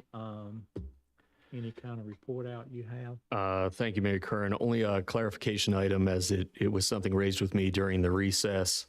I had previously provided to the board an update on Deacon development versus town of Zebulon, and an unfortunate zoning case over in Zebulon that resulted in litigation that was eventually settled. That litigation was really over whether a denial of a zoning case had been appropriately denied. And some of the challenge was related to the reasonableness and consistency statement. So just to ensure that what I said earlier is consistent with what I say now, the board never has to vote in the affirmative or in the negative just because of what the comprehensive plan says or doesn't say. An applicant for a zoning case is always someone coming forward with a petition saying, I don't think the current law of your town is correct, and I believe it should change. What the General Assembly has required that the board do, in addition to making that legislative judgment, is explaining it.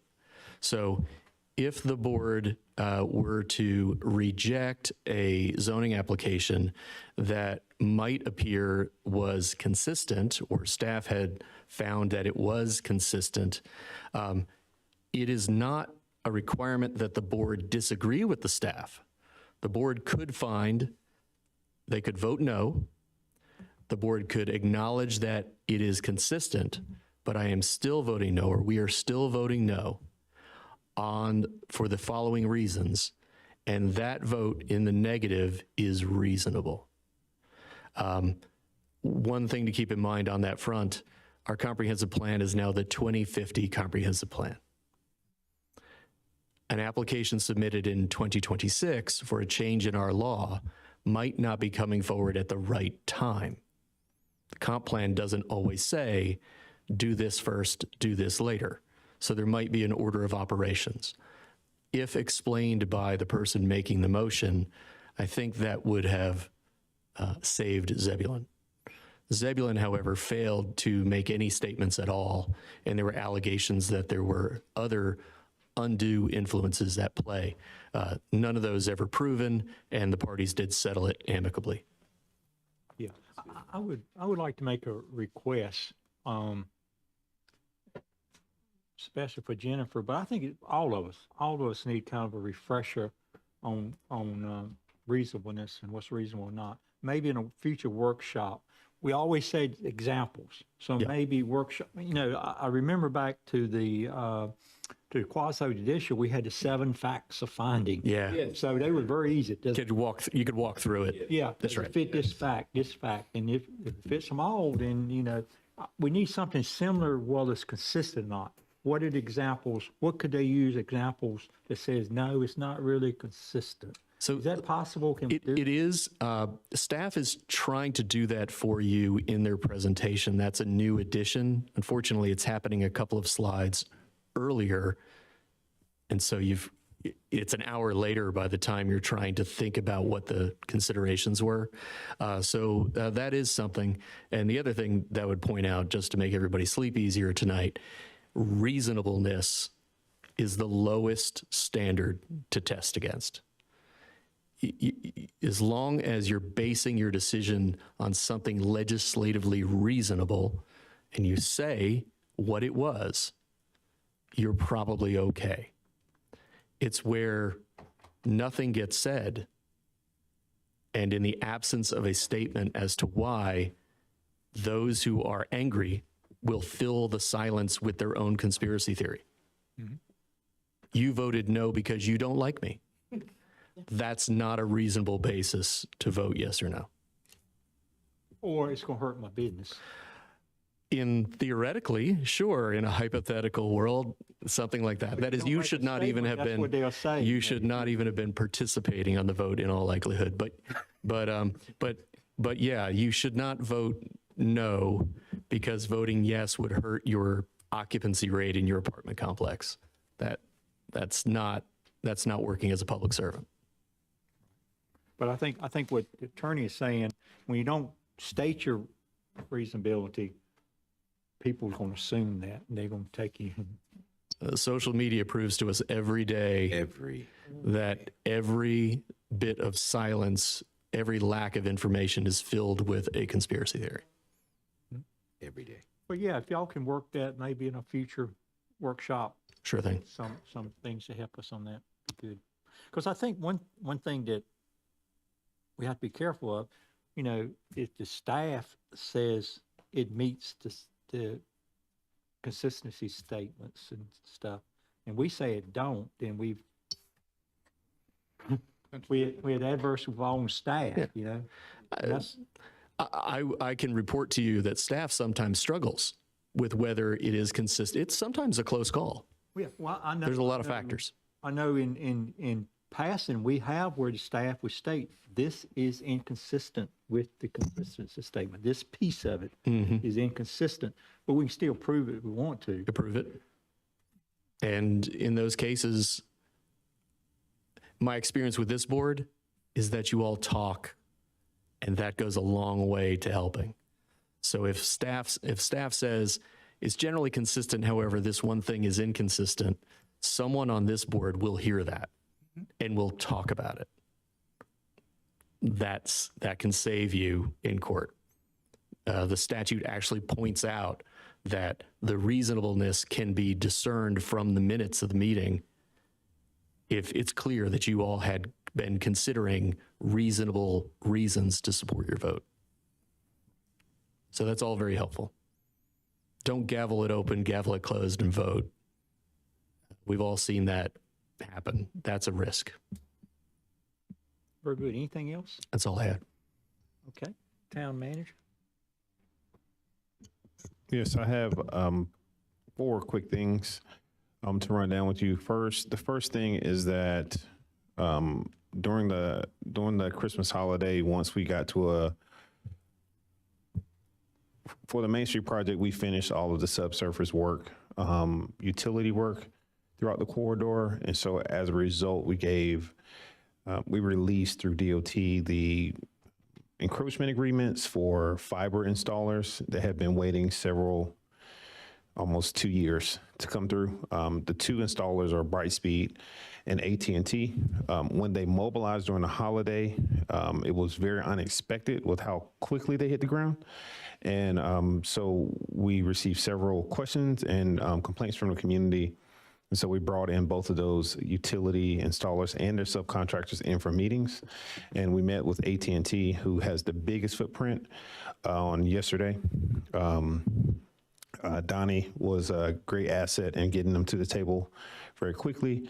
And so what we did was we put out a news blast and also something on our website that kind of explains what is going on.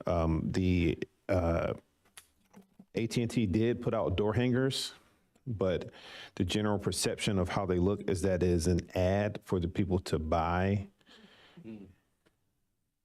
AT&T fiber. And so if somebody already has Spectrum or somebody's bought in on Ting or on Brightspeed, then they throw it away. And so what we've done, we released a digital version of that hang tag, and also we have it at the front desk. And so what it does is it just provides a phone number for them to call. In two different situations, they had struck the fiber, cut the fiber cable for another service that was in the area. As they were installing theirs twice in two different situations. And, you know, you can't be without your internet when Stranger Things is about to come on a holiday break. And that was, it was a war crime. It takes them 14 days to hook it back. That's correct. And so they did do a temporary patch, but what they did was on each one of the flyers, there is a phone number that goes to the subcontractor, not to AT&T. And so it's very rapid response. And we have highlighted that inside of the news blast and the release.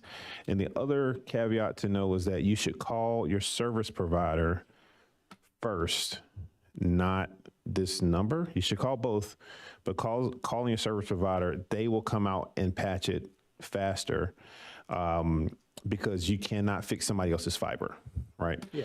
And so if they cut it, they got to wait for the person that owns it to come out because it's owned.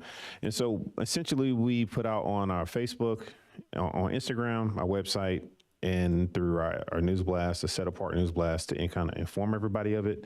I'm stating it just so you all know. If somebody calls, we do know who to point them to. And on the flyers that they have at their homes, there's a job number that kind of correlates the work that's being done in their particular area to a particular person. And so what we've done is we went through and we received all the job numbers. It's about 20 of them.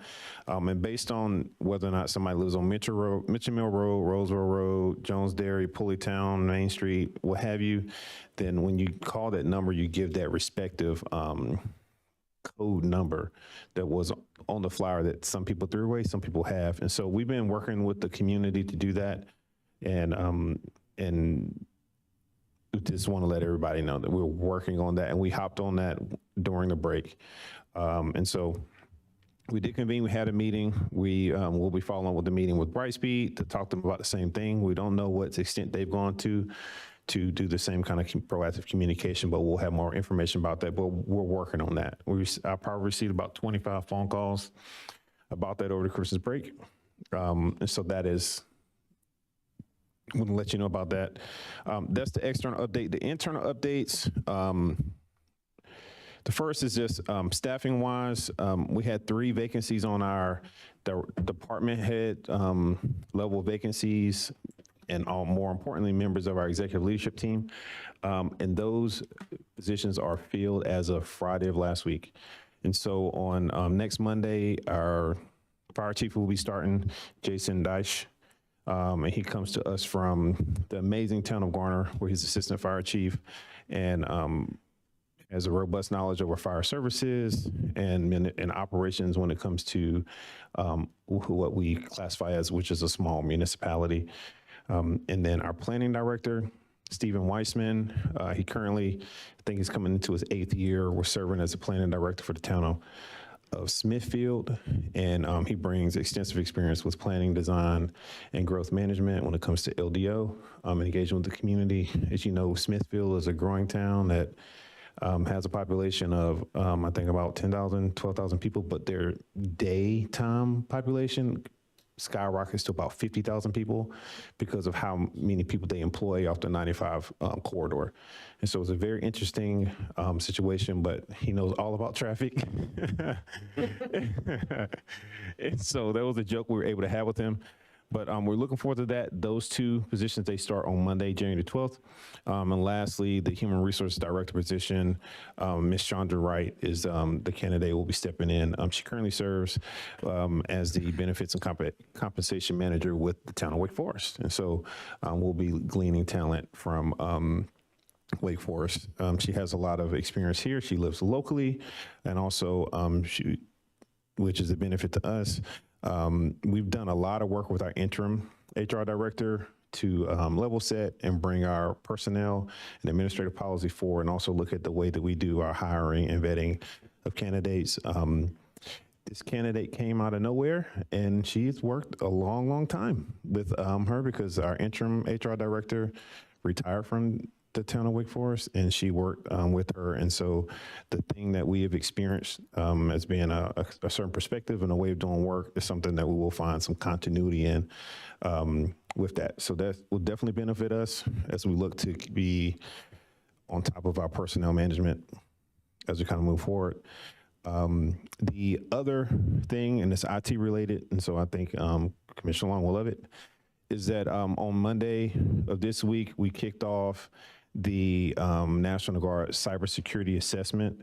We're doing it. That is a free assessment that we've engaged the National Guard with, and so they've been here for the entire week, and this is kind of their war room. They moved out temporarily, and they've been tapped into our service here and at PD, and they're vetting it from several different angles. And so they do an assessment, then they test, and then they break it, and then look for the holes, and then what will emerge from that is just a full-blown assessment of where we are, where we stand.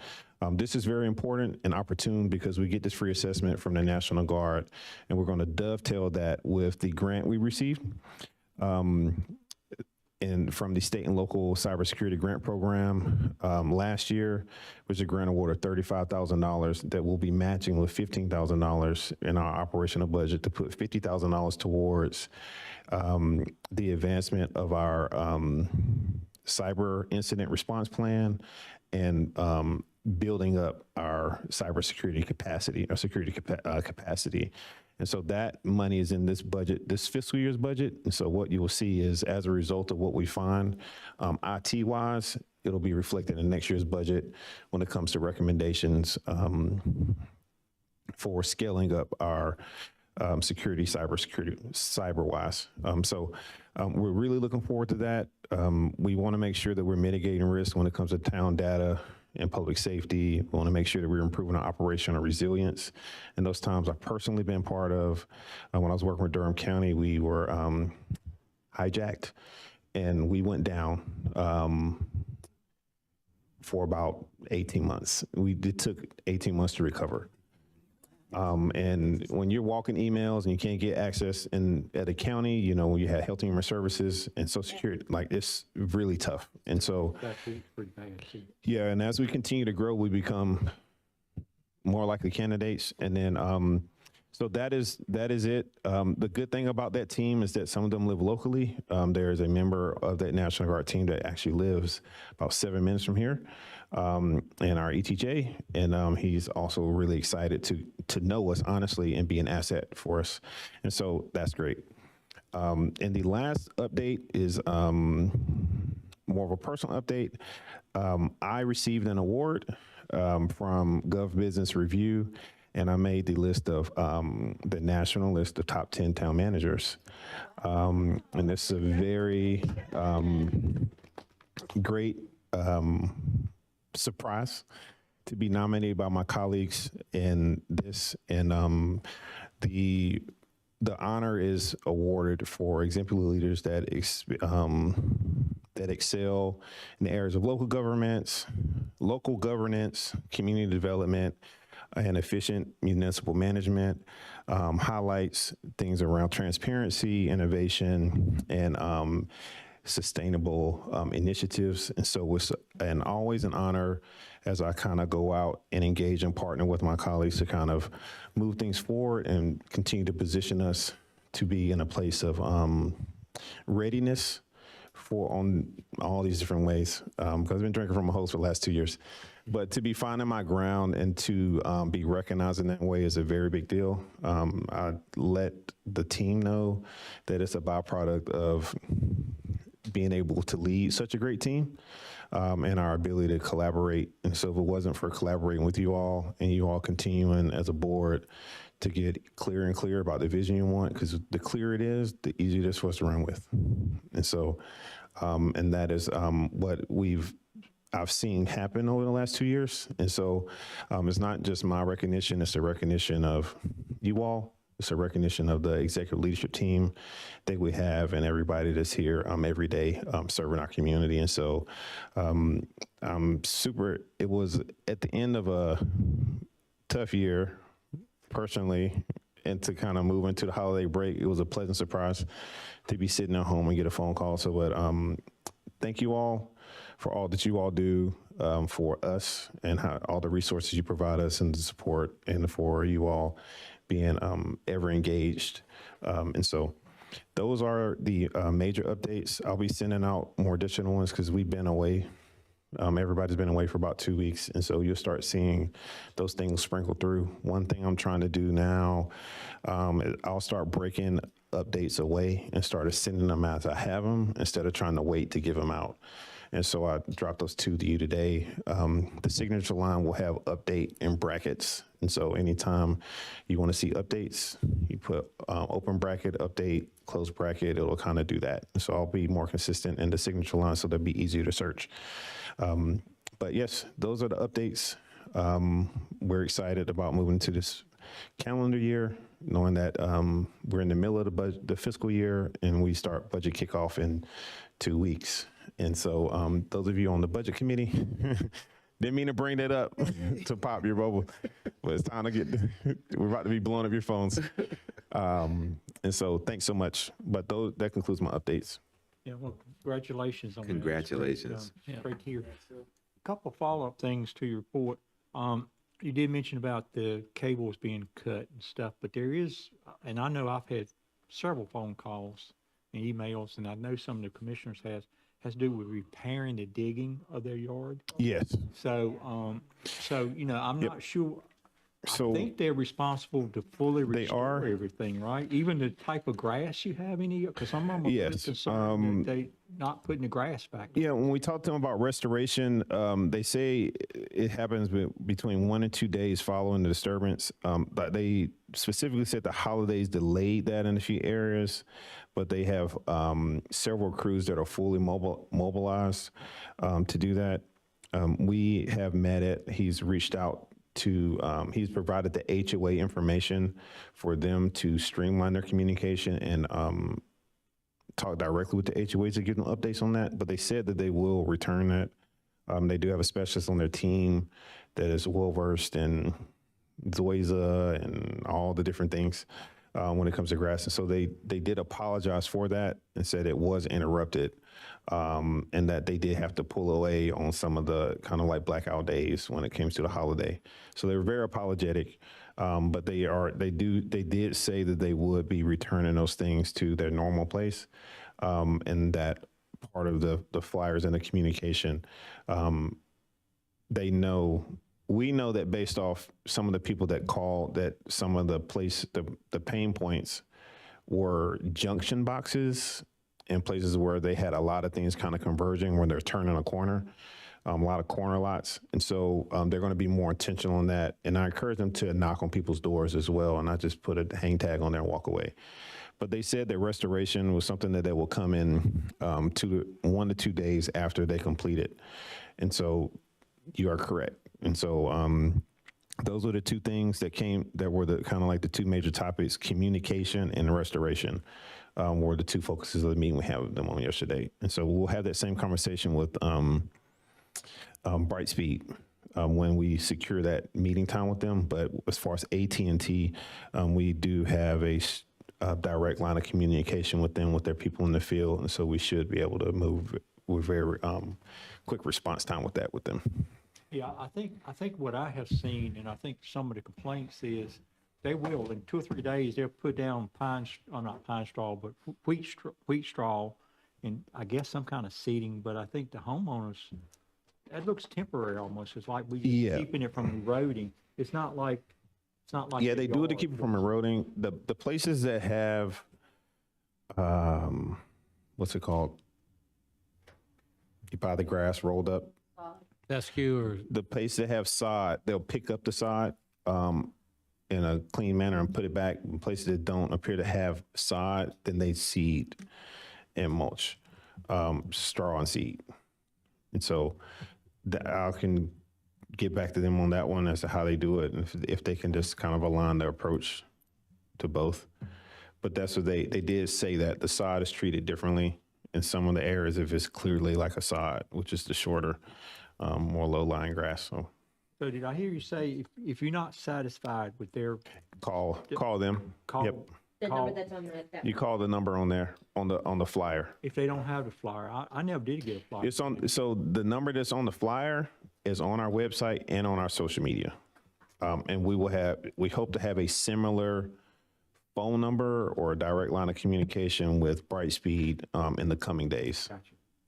Okay. Two things real quick, Eric. One is, and it's too late for AT&T, but they came out of nowhere.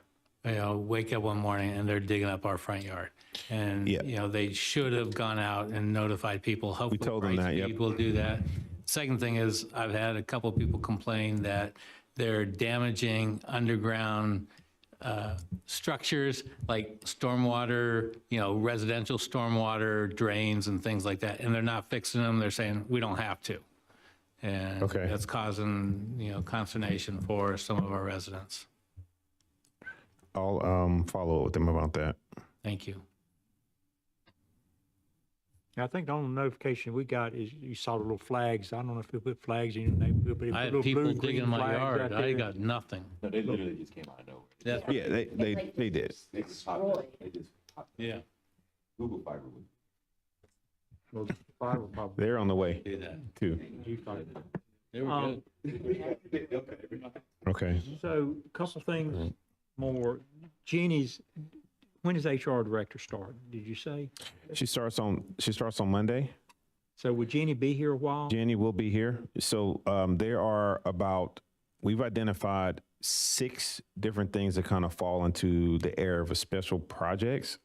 And so we'll retain Miss Jenny in the form of consultant, and she'll be able to work on those things independently. One of those things is fleshing out our, for example, our personnel policy. The other is looking at the policies from the fire department. Since we've added the fire department, making sure that those things align. Since Wake Forest went through a unification and went through that process, and so they'll be doing that too. Thankfully, the new, which we didn't expect when we talked to Ms. Jenny about it, the new HR director, she was there and helped. She worked directly with the fire department through their unification at Wake Forest as well. So there are 6 projects that we'll retain that point towards the machine, like the HR machine, the HR function.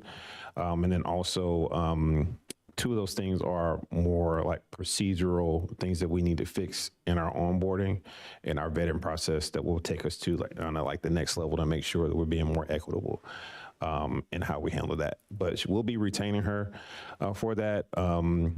It's not going to be as intense as far as like the time commitment. It's not going to be as heavy as when she's interim. But she's also retired. She needs a little breather, so it'll be spaced out a little bit. But I'm expecting it to be about 4 months of time, like duration, but not the same intensity of 30 to 40 hours a week. So the volume will go down, but she'll still be here and be a resource for us for a more extended period of time. Yeah, and the last follow-up question to your report is, I was thinking I heard that you shifted some responsibilities in your direct reports and stuff. Are you prepared to talk about that a little bit? Yeah, I can do that. Who's going to do what? Yeah, so in the I can talk about it just off my head, but in the budget, the approved budget, there was an organizational chart in there. And what it did was our organization is very flat. The town manager had several, like everybody reported to him before the implementation of the assistant town manager role. And I came here, I didn't have any direct reports and I just had dotted lines. The organizational assessment that was completed in 2019 is pushing us to have an operational portfolio and break that away from, which is we're calling our community services portfolio, which is Parks and Recreation, Public Works, Planning, Economic Development, those 4. Yep. There's another, and communications, which is everything that has tentacles that go outward. But then there's the internal services, the administrative services, which is budget and finance. I'll retain those, and also police and fire. And then I'll retain engineering from a CIP standpoint because of, number one, my name and my experience, but that department still needs to be built. So we'll be hiring a town engineer, which you all approved 2 months ago. We have a capital projects manager right now, but what was in our budget we approved, we need to hire an inspector, which we're vetting. We need to hire an inspector, a stormwater manager, a stormwater technician, and a stormwater manager. That was in the approved budget, but 2 months ago, we were approved to reclassify the stormwater manager position to be a town engineer position that oversees those three. That is the stormwater plan administrator. And so that will help decrease and keep that engineering team more intact. And so to answer your question, the engineering department and its formalization, that'll be reporting to me. But the close proximity in which Public Works, Parks and Recreation, Planning and Economic Development and Communication work together, they're being moved over underneath the Assistant Town Manager role. And so he'll be, as of the 16th, Stephen, as of, yes, so it'll be the 19th. Those roles will report to them. There'll be some other org shifts when it comes to responsibilities. And so, for example, the communication and engagement specialist, which is Candace, that's going to be purely communication, right? And that role reported to economic development as an administrative function, but it's going to be reporting directly to the assistant town manager, so that the communication at mass separates from the communication that's related to economic development. That makes sense. She'll continue to be an asset to it, but it'll just help better with the efficiency of the communication and responding to certain things and ensuring that we're focusing on community engagement outside of economic development related engagement with the community, which is small businesses engagement. But that, and as it just that is, those are the shifts, the changing those reporting relationships, then also the shifting of some of the capacity in Parks and Recreation that goes towards the Parks and Recreation Department, which is the superintendent role, has worked so closely with Public Works, moving that position into Public Works to help streamline, like working on the Greenway plan, the reviewing of certain things, and the continued maintenance of our Parks and Recreation infrastructure. It just streamlines the abilities to do the work orders and attend to the needs and requests from the community if you just move it over into Public Works. And so that position, as a result, is better supported by proximity. But those are the changes. I did send you all an email that kind of highlights that.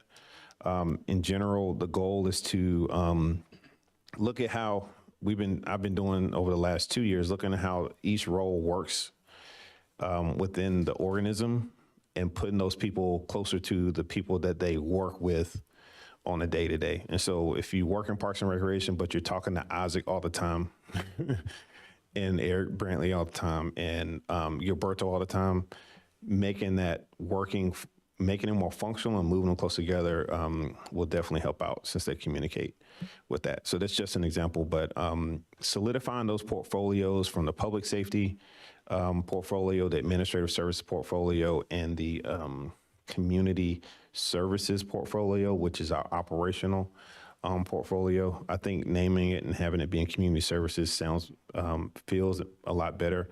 It's not as clunky as operational and more human-centered. But those are the changes and shifts that are effective on the 19th. And also things that will be changing too, as far as the level of service, is that the front door of Town Hall will not be closed between 12 and 2. And that started on the 1st of this year. And so the planning department as well, like it won't be closed between 12 and 2. And so we working through what it looks like to have the open door policy for people to walk in as well when it comes to customer service. And so Post office hours. we're not gonna have post office hours. One last, the code enforcement. Did you say we're are we gonna have code enforcement? So we have been doing code enforcement ad hoc because it was connected to a development services specialist within planning that had an interest in code enforcement, and so they were doing it. But what we will be doing coming into this budget year is recommending that be broken out and be a role, be a position. But we have been clarifying that, excuse me, sun's in my eye, but we have been clarifying that and being more responsive.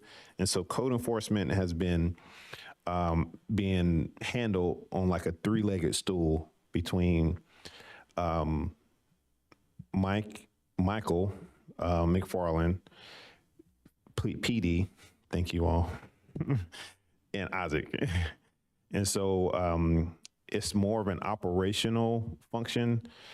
Planning says this is the code, but as far as being out there, being the eyes and ears, we've been relying heavily on those things. And so Michael McFarland, when it comes to the more business, the signage and things like that, Isaac and Public Works, when it comes to code enforcement around mattresses being dumped and all that kind of stuff. And then PD, when it comes to people parking places they shouldn't be, and fences and violations of people's privacy. But code enforcement, that'll be reflected in the budget this year coming up. Thank you. Board, do you have any comments you guys want to close with, ask any questions? Anything from the clerk? I don't have anything either. I think we've discussed everything. So is any opposition to adjourning? Not at all. No. All right. So with no opposition, we will adjourn the meeting. Thank you. Appreciate it. Thank you. Didn't mean to have a long night.